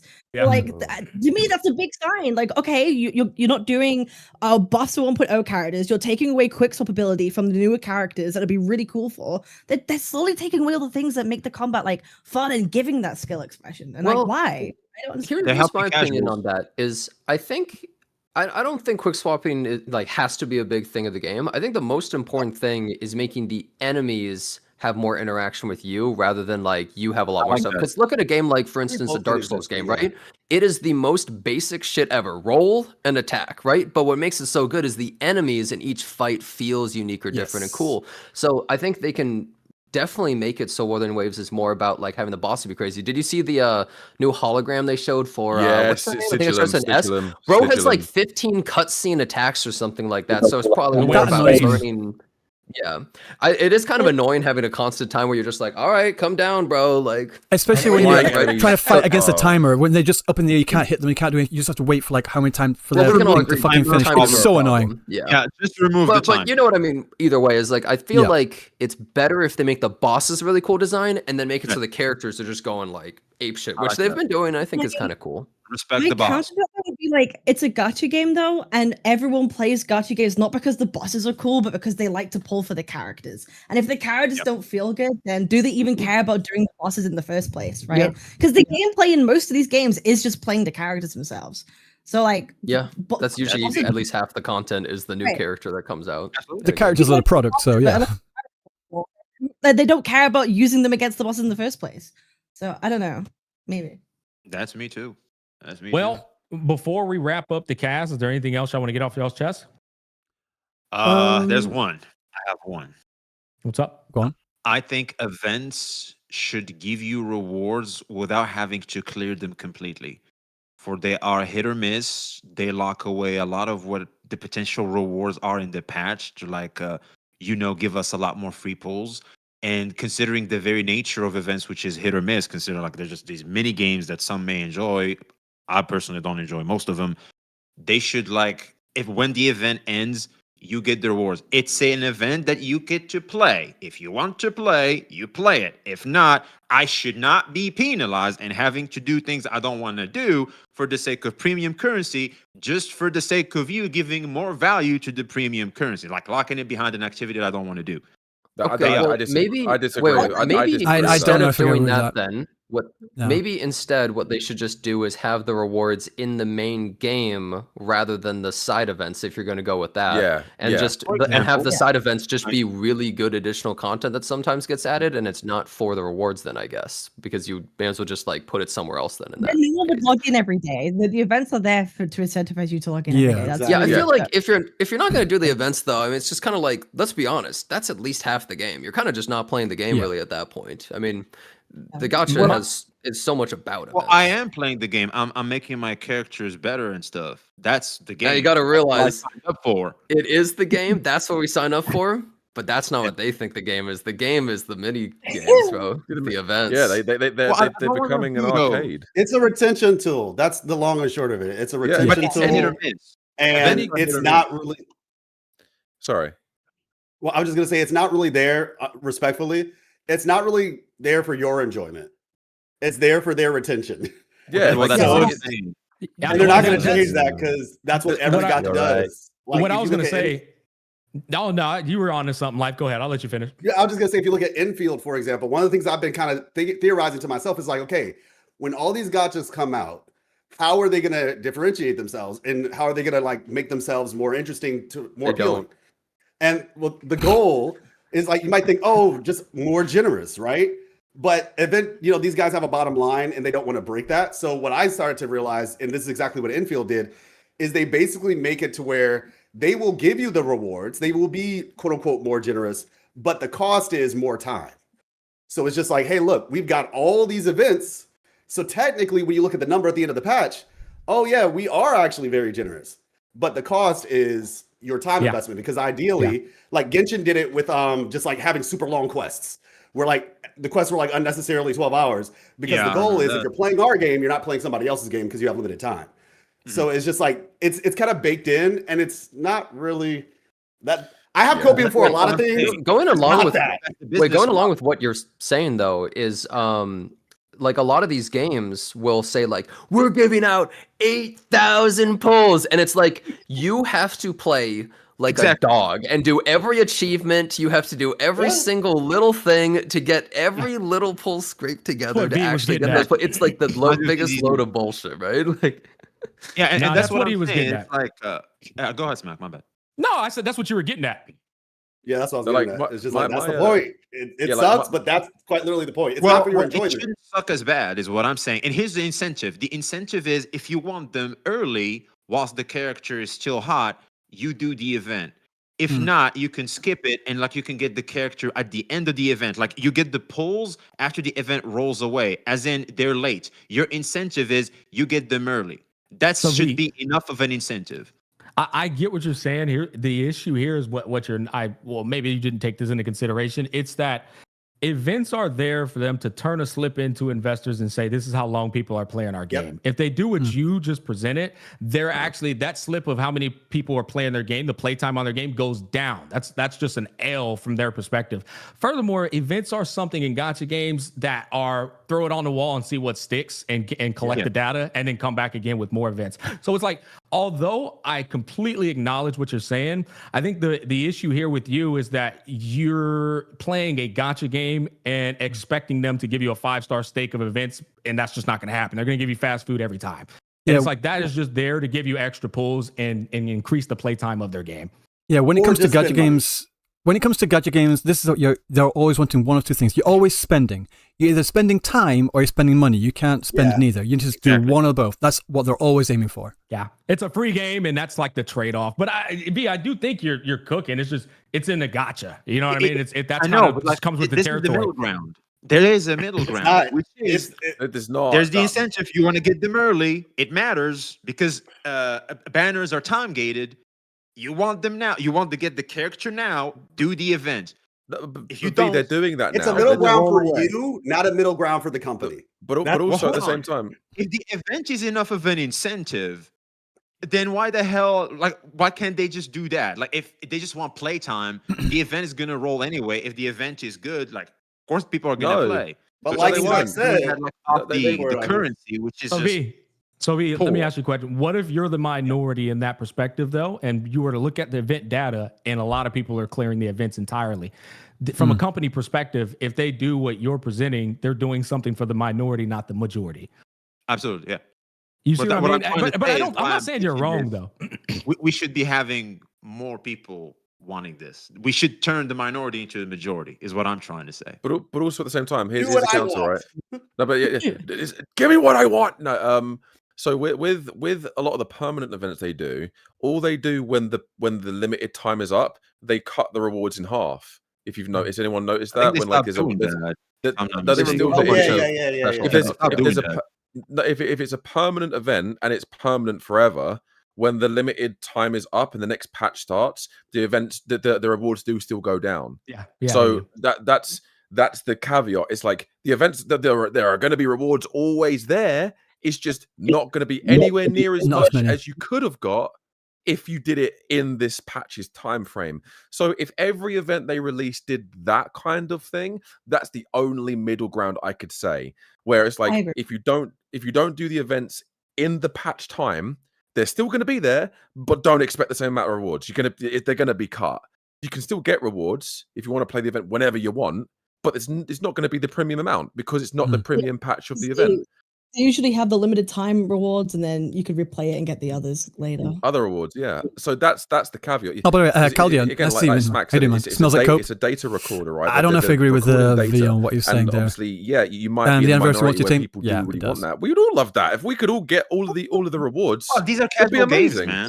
Just reminded me of something. Be a little more tilting more towards the casual side. Like me sitting around doing a cube event isn't something I signed up for when I joined a hack and slash game, just for the sake of getting currency. Like I shouldn't be penalized with that. Like if I don't want to play it, if I wait enough time, I can still get the resources. That's all I'm saying.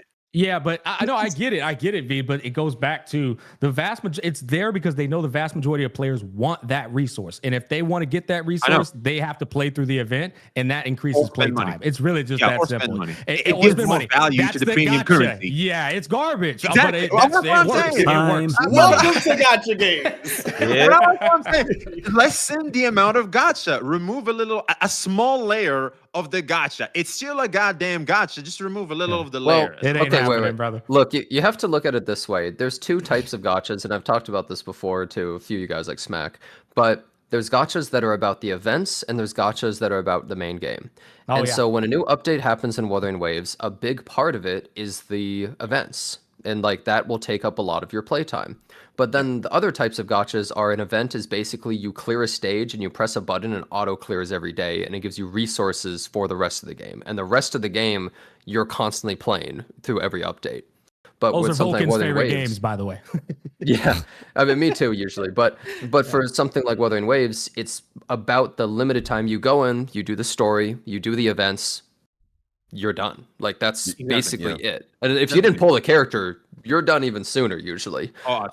So like unfortunately you might want to play for the gameplay all the time, and believe me, I love the gameplay. I think the combat is amazing, but it's just like that's not the focus, and it never will be. You have to realize it.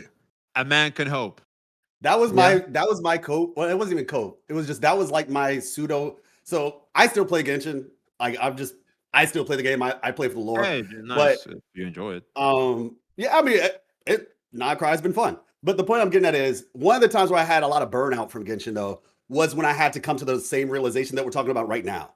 Whereas I was playing the game, I played it like a year and a half after, so I had like a lot of content, right? And whenever you play a game like that, say with Wuthering Waves, you're playing it as a normal game in the beginning because there's just so much content. You don't even have to think about pulling. But then as I started to catch up, I started to understand a little bit more. And then I'm just like, wait, like these events are not fun. I don't want to do them, but I also want these characters. Yeah. And I don't have $18 billion to like to flood into the game. And so it's just like it was very much a burnout session for me. My wife stopped playing the game altogether. Like she does not like the game anymore because of that. Because she was playing it like a normal game as hers too, until all the events that she didn't want to do and the FOMO and all that. And so the point is just like that's just kind of how it works. It's not gonna change. Well, and things so can change, is what I'm saying. Yeah, sure, but it's majority. Look, you gotta realize it won't. A quite literal move of God would be required. Like some game would have to come out. Well, actually, not even just one game. It would have to be like multiple games would have to come out, and they'd all have to be bangers in the gacha space. Yeah. And then maybe they might reconsider reworking how they do their time investment stuff. Absolutely. But I agree. Pokey, were you gonna say something? Oh no, I'm just saying he's right. So yeah. Oh, I wanted to. Thanks for the input, Pokey. Really appreciate it. I'm actually going to bring Pokey in right now. I wanted to end this whole entire discussion off with how is and this is the last topic on God, and y'all get out of here. How's everybody feeling about the gacha space as a whole right now? Starting off with Pokey. Oh shit. I think it's better than last time because there are just so many gacha games. So if you don't like a specific gacha game, there's always like a lot more like variety for you to choose from. So you don't have to be forced to play a game that you hate, and then you just hate a game, just move on, right? I think it's better. Oh, that's great. That's great input, actually. I think that's perfect. I think that's perfect. I think that's a perfect way to say it, because there's so many gachas. You've got NTE coming out, Arc Knights came out this year, Silver Palace coming out this year, Ananta, all these other games, and there are more a wider variety of genres within these new gachas. You've got the first proper open world city gacha being NTE, which I'm going to play. It looks pretty interesting, and Ananta is going to be another one that comes out later down the road. Silver Palace is like the Victorian one that looks really, really nice. I like that a lot. And I think, like Mr. Pokey said, because there's so many games out there now, so much variety, people can kind of pick the ones they like the look of and enjoy the most, and enjoy it to the best of their ability. And anyone that does hate a game and doesn't think a game is up to their expectations and par, it's very simple. There's a wide range of them out there now, so please go and find what you're looking for. And if a lot of fish in the sea. Absolutely. That's it. I think that's like it's the same. I think the gacha space is really good for players because there is that freedom of a lot of choice, but I think it's not so great for the companies because they have a lot more competition and we're seeing a lot less like retention and even like a lot of newer games, right? So like the companies now are like incentivized massively to be like, oh, we can't just release a 3D open world gacha and suddenly it's a big deal. Like they can't hide behind doing it though. Yeah, they're gonna keep doing it, but they will fail. That they can't. So it's a good thing for us as players, not good for the company. I don't care about that. Like, hopefully they all pull their ass in gear and they take the time to actually make good games. Like, I'm okay with that. Just make good games. Well, I think that Oh, sorry, going after you, bro. Oh, I was gonna say, I think what Pokey was saying is true, but I also think that things have been a little bit toned down and more boring in the gacha space, I would say. And I think a big reason for that is I think people's fuses are a lot shorter now with games. Like, it used to be, I mean, look at when Genshin first came out. People were doing nothing and loving it. People were playing hundreds of hours of literally mint picking and all that kind of stuff, right? And they were loving it. But now a game comes out, like, you know how people find Enfield very boring right now? Like, there's not much to do, right?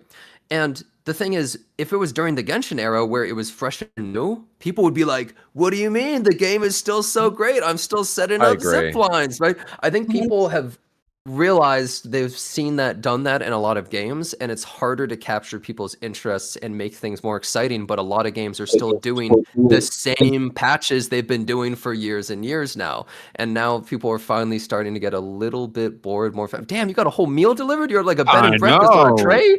Damn. I know. I didn't know. I forgot the camera. Was in the treadmill. No, that's sick, bro. No, but I think that a lot of people feel this way, maybe some of you guys, but I think a lot of players, whether conscious or not, they get bored a lot faster of these patches. And I think, like, for instance, the new Wuthering Waves patch, it looks pretty good. Like, if we're ignoring the anniversary stuff, looks great. Lots of cool things, cool area, cool characters, all that stuff. It looks great. But I think that we're in an era where people lose interest so much faster. Is a bitch nowadays. Well, I mean, it's not proven. Just though. It's every major game. Like so many games coming out, people have such high expectations, and we've seen from like High God release and everything like that. People are looking for a reason, or Marathon looking for a reason to be like, no, this game's gonna die. This thing's wrong with the game. We're not touching it. It's not. Just there is a lot of doom posting. Oh yeah, doom posting era. To be fair. Yeah, it's like. I think this conversation goes back to what we were talking about last time. Me, you, Jenna, and Anna were speaking, like how the gacha space is like the bubble has bursting. It's all fracturing. I think right now, because it's about to burst. That burst is going to be like a bit rocky for everyone involved. But once it bursts, and everyone because right now people are being like stuck together, like all the open world anime style RPG combat lovers, they go to Genshin or Wuthering Waves, and there's a lot of like difference of opinion within that. It leads to a lot of conflict and inner fighting as well as the fights between the different gacha games. But when all these other games come out as well, hopefully we'll see a lot of those players just like disperse to the other games so they can be more isolated and like just not have as much conflict as we do right now. So it's like there's a lot of doom posting, like, oh, NT's coming out, oh, dead game already. We're getting the same thing for NT as we got for Wuthering Waves as well. And it's going to be the same thing because people are still in this very tribalistic mindset. But hopefully once all these games do come out, the bubble will burst, it'll fracture, and once these communities are a bit smaller, a bit more close-knit, because the more smaller and close-knit a community is, the less fighting and toxicity there is within it as well. So I really hope for that. Like, the PGI community is a prime example of that. It's such a nice niche, tight-knit community. There's not that much negativity in that area, so I think more niches are actually like better. For example, I think it doesn't make $50 million a month, bro. It's dead. Sorry. Oh, you're right. No. Add in, I think that's why it's incredibly important that we have more discussions like this with people from different walks of the space. Not people who all play the same exact gacha game, but people who play Limbus Company, people who play HSR like Mr. Pokey, and then NTE and Infield. And we try to understand and bring together those communities to unite, because as more gacha games come out, guys, the space will yes, I continue am definitely playing NTE on launch and day, I much for sure. prefer a united space than a fragmented space. Don't get me wrong, it can be a bit of both though, where it's fragmented but people respect the games that people appreciate versus this my game's better than your game bullshit. And I think the only way to really heal that slowly but surely over time is when we come into a call and share these discussions, share our difference in opinion, and be respectful and well adjusted about those things. Absolutely. It's far more interesting to be understanding. Like it's just actually just more. Yeah, absolutely. It's lacking in the space so much. Go ahead. And collectively, going after you, Life. I'll go. And we can collectively agree that Wuthering Waves is the best gacha game. Exactly. Yeah. There's always one. Bro, that's how it starts. There's always one. Mr. Pokey crashes I'm joking. Fuck you, I mean, God real, bro. God real is God real. Right? Hey, look. I quit. Hey, look. I quit HSR like around 3.x. Like I basically quit like after Pentaconi because I was disappointed. 4.x has been fun. Yeah, I've been hearing, man. I've been hearing great things. I'm actually thinking about making some content on it. Like 4.x has been fun. I should give that. It looks good from the outside looking in. It does. It looks really good. Except for Nodcry. People were saying Nodcry is actually the story for Nodcry. It's like, oh my god. Apparently. Yeah, and ZZZ, and ZZZ. I've heard that people are enjoying ZZZ. People are enjoying Nodcry. People are enjoying. Thank Wuthering Waves for giving them competition. Oh yeah, I mean that matters a lot. Of course, we can. Yeah, people say that's serious as well. Whoa. Like as in the anime-based games, which is like I feel like the gacha is already evolving and it's showing its true color. Like in the gacha space is actually a subsection of the anime fan space where people are more inherently interested in anime-style games more than the gacha aspect of it. We just tolerate the gacha aspect because these are the best anime games in the market for free that you can play for free. But besides that, I feel like Ananta is not a gacha game. It's like a normal game. I think their monetization is through Are we skin. sure? It's not a gacha. It's not a gacha. Oh no, they're golden. I think they're going for cosmetics only. Even from the gacha space, which tells me that we care mainly about anime style games more than slot machines, which is great. Always. You know what? No, I'm a keep. Well, let's I'm not a get keep too crazy. I think people love playing gacha games because they love gambling. And if people really like playing anime games, there's actually anime games out there. But like you and I, like, everybody that plays gacha games inherently deep down, people just want to gamble, right? You want to get a feeling of winning that 50-50. You want to gamble right at RNG. So like it will never go away. Otherwise you play League or something, bro. That's not. I feel like that's not an outright truth, but it is a partial truth of the gacha space. I do think people also come here because if you look at the entire scope of the industry, the vast majority of the anime games are belonging. Like it's like as soon as you see a trailer with anime at any of these fucking events, it's like a gacha game. Everyone assumes it's gacha. Yeah, gacha game. So, but I do think Poke's spitting too. I do think a lot of people like to deny the fact that they have an impulse to fucking gamble. Yeah, they like to open packs and stuff. Like absolutely, but still, I feel like people are more attracted nowadays. Okay, microtransactions have been normalized. I don't even think it's necessarily because of gacha. Like microtransactions are everywhere, and those are a form of gambling. EA is the best gacha company, confirmed. Yeah. So basically, what I'm saying is more anime-style games with different style of monetization that isn't just a freaking banner. It's like the same classic formula that we deal with in gacha. Is good, but all in all games are kind of gacha. You just choose your poison in a way, is what I would say. I'd say even Overwatch is almost gacha game. It has some gacha due to the loot box mechanic. All right. We're coming up on an hour and a half. I really feel terrible. I do. I feel like you guys got shit going on. We can talk about it. I fucking love the fact that y'all even joined it on a whim. But I feel like all y'all got shit going on. Yo, wait. If it's longer, you could put in multiple ad integrations. Smack. Think about it. You got Ethereum restart. Last thing to get off your chest, and then let's wrap it up. What y'all's last things I want to get off, and then we wrap it up. It's been fun. Go in order. Appreciate you for having us, Mac. Yeah. Hey, it's the first time I think I've spoken with life lessons, brother. You were a treat, man. You were a pleasure. Pokey, I haven't seen you in a while since seen you since China, brother. Holy. Yeah. What's up, my nigga? Whoa. Hey, legendary Twitter virality there, bro.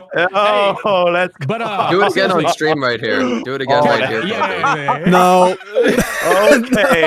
Okay, that's crazy. Hey. Captain Cabinets, it was a pleasure meeting you. You were a charm, hon. Jenizat, you're my boy. Ryuki, you're my boy. V, I fucks with you. And Amethyst, you are an absolute pleasure too. You should do more podcasts. You articulate yourself well, man. You've been great. Seriously, I appreciate you guys. I appreciate it.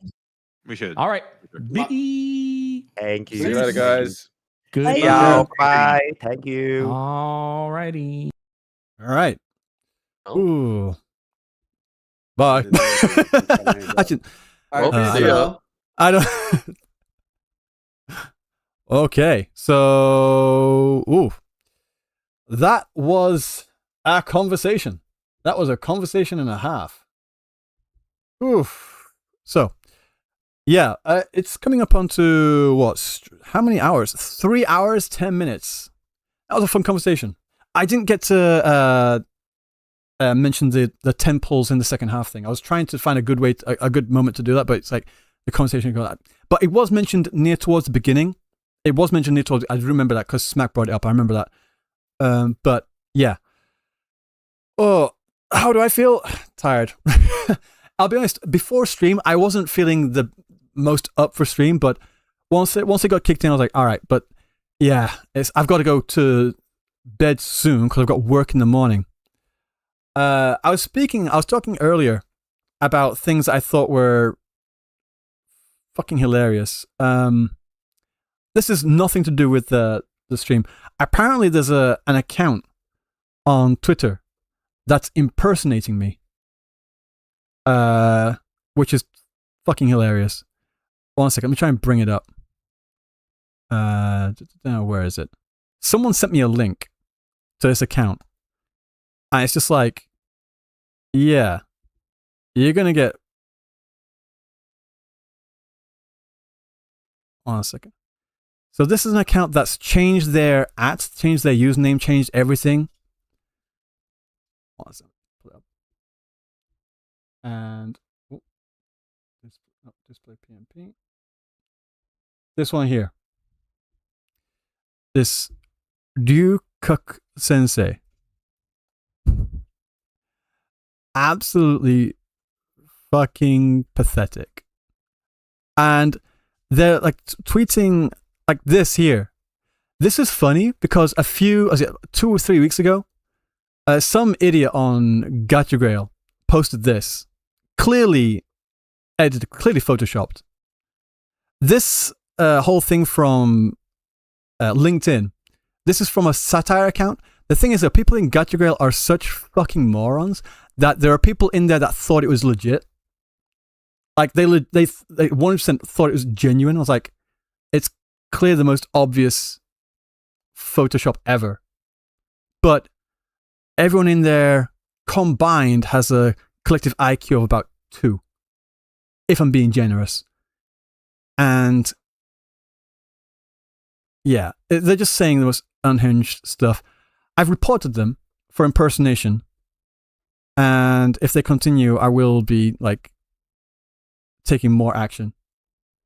But it's funny, but it's fucking stupid. And when they posted this as well, 1 second, can I get this on another account? 1 second. I'll go onto my cosplay account, which they also posted. Like they were trying to get a dunk on me. Like I've never hidden that I have a cosplay account either. But some of the responses in here. We need more Japan propaganda fake translations. I've never done a single fake translation. Like, anyone that's ever tried to say that I've lied about a translation, about what a translation means, has been proven completely wrong. The people in Gacha Grail, they're talking mainly specific about this Satoru Satomi interview, where she says that Amos, well, she feels, not that it is, but she feels that the relationship between Rover and Amos is more familial. And that they got really tilted about that, saying, "Oh, it's fake, you're lying." I'm like, no, it's quite literally, it's very fucking obvious. This 65 Walker, again, I've seen them before. Is that you? It's just saying such really unhinged shit. Which man from a gacha anime would you want to fuck your wife the most? And would you want to get fucked by one at the same time as you're watching? And if so, from whom? Yeah. Like, the posting this image is like a hit. This is a recreation. 1 second.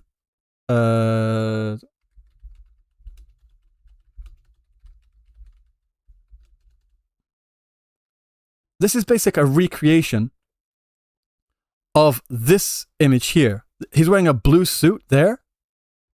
It's the same. It's on the other images as well. I've got the same pose. And if you search for Kenneth Sensei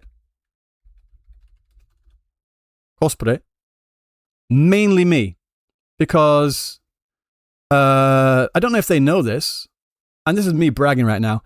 I've gone viral on JP Twitter several times, 30,000 likes on this, and this is on someone else's account. On my account, I've also got other likes, about 10,000, 20,000, 30,000, with like millions of views. And on my cosplay account as well, people that follow me, there are several in here, 14K, something, with like hundreds of thousands of followers. Where's a good example of that? No. But you can look on there as well. I've never hidden it. My PC's lagging right now. Where's?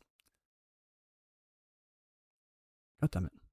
23K. But the thing is, though, this is basically an account that proves I've been in with the JP Otaku community for fucking years. And they still want to try and twist this, whatever, to paint me as like a tourist or something. But 1 second, let me just take this off so I can go into my DMs, because I've got some DMs from some big accounts. And I don't want to like dox anything.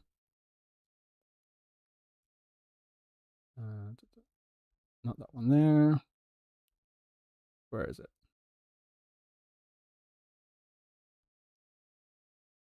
But yeah, it's just fucking hilarious. Like, these people are so sad and pathetic in their own lives that they feel the need to make an account like this.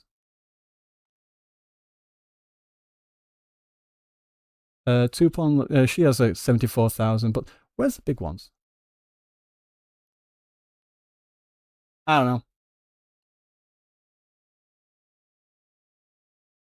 know. In fact, I can't be bothered. You can find the account yourself. You can look through the followers. There's some in there with like literally hundreds. I think one of them has 1 million followers, and they follow me because they wanted to do collaborations with me.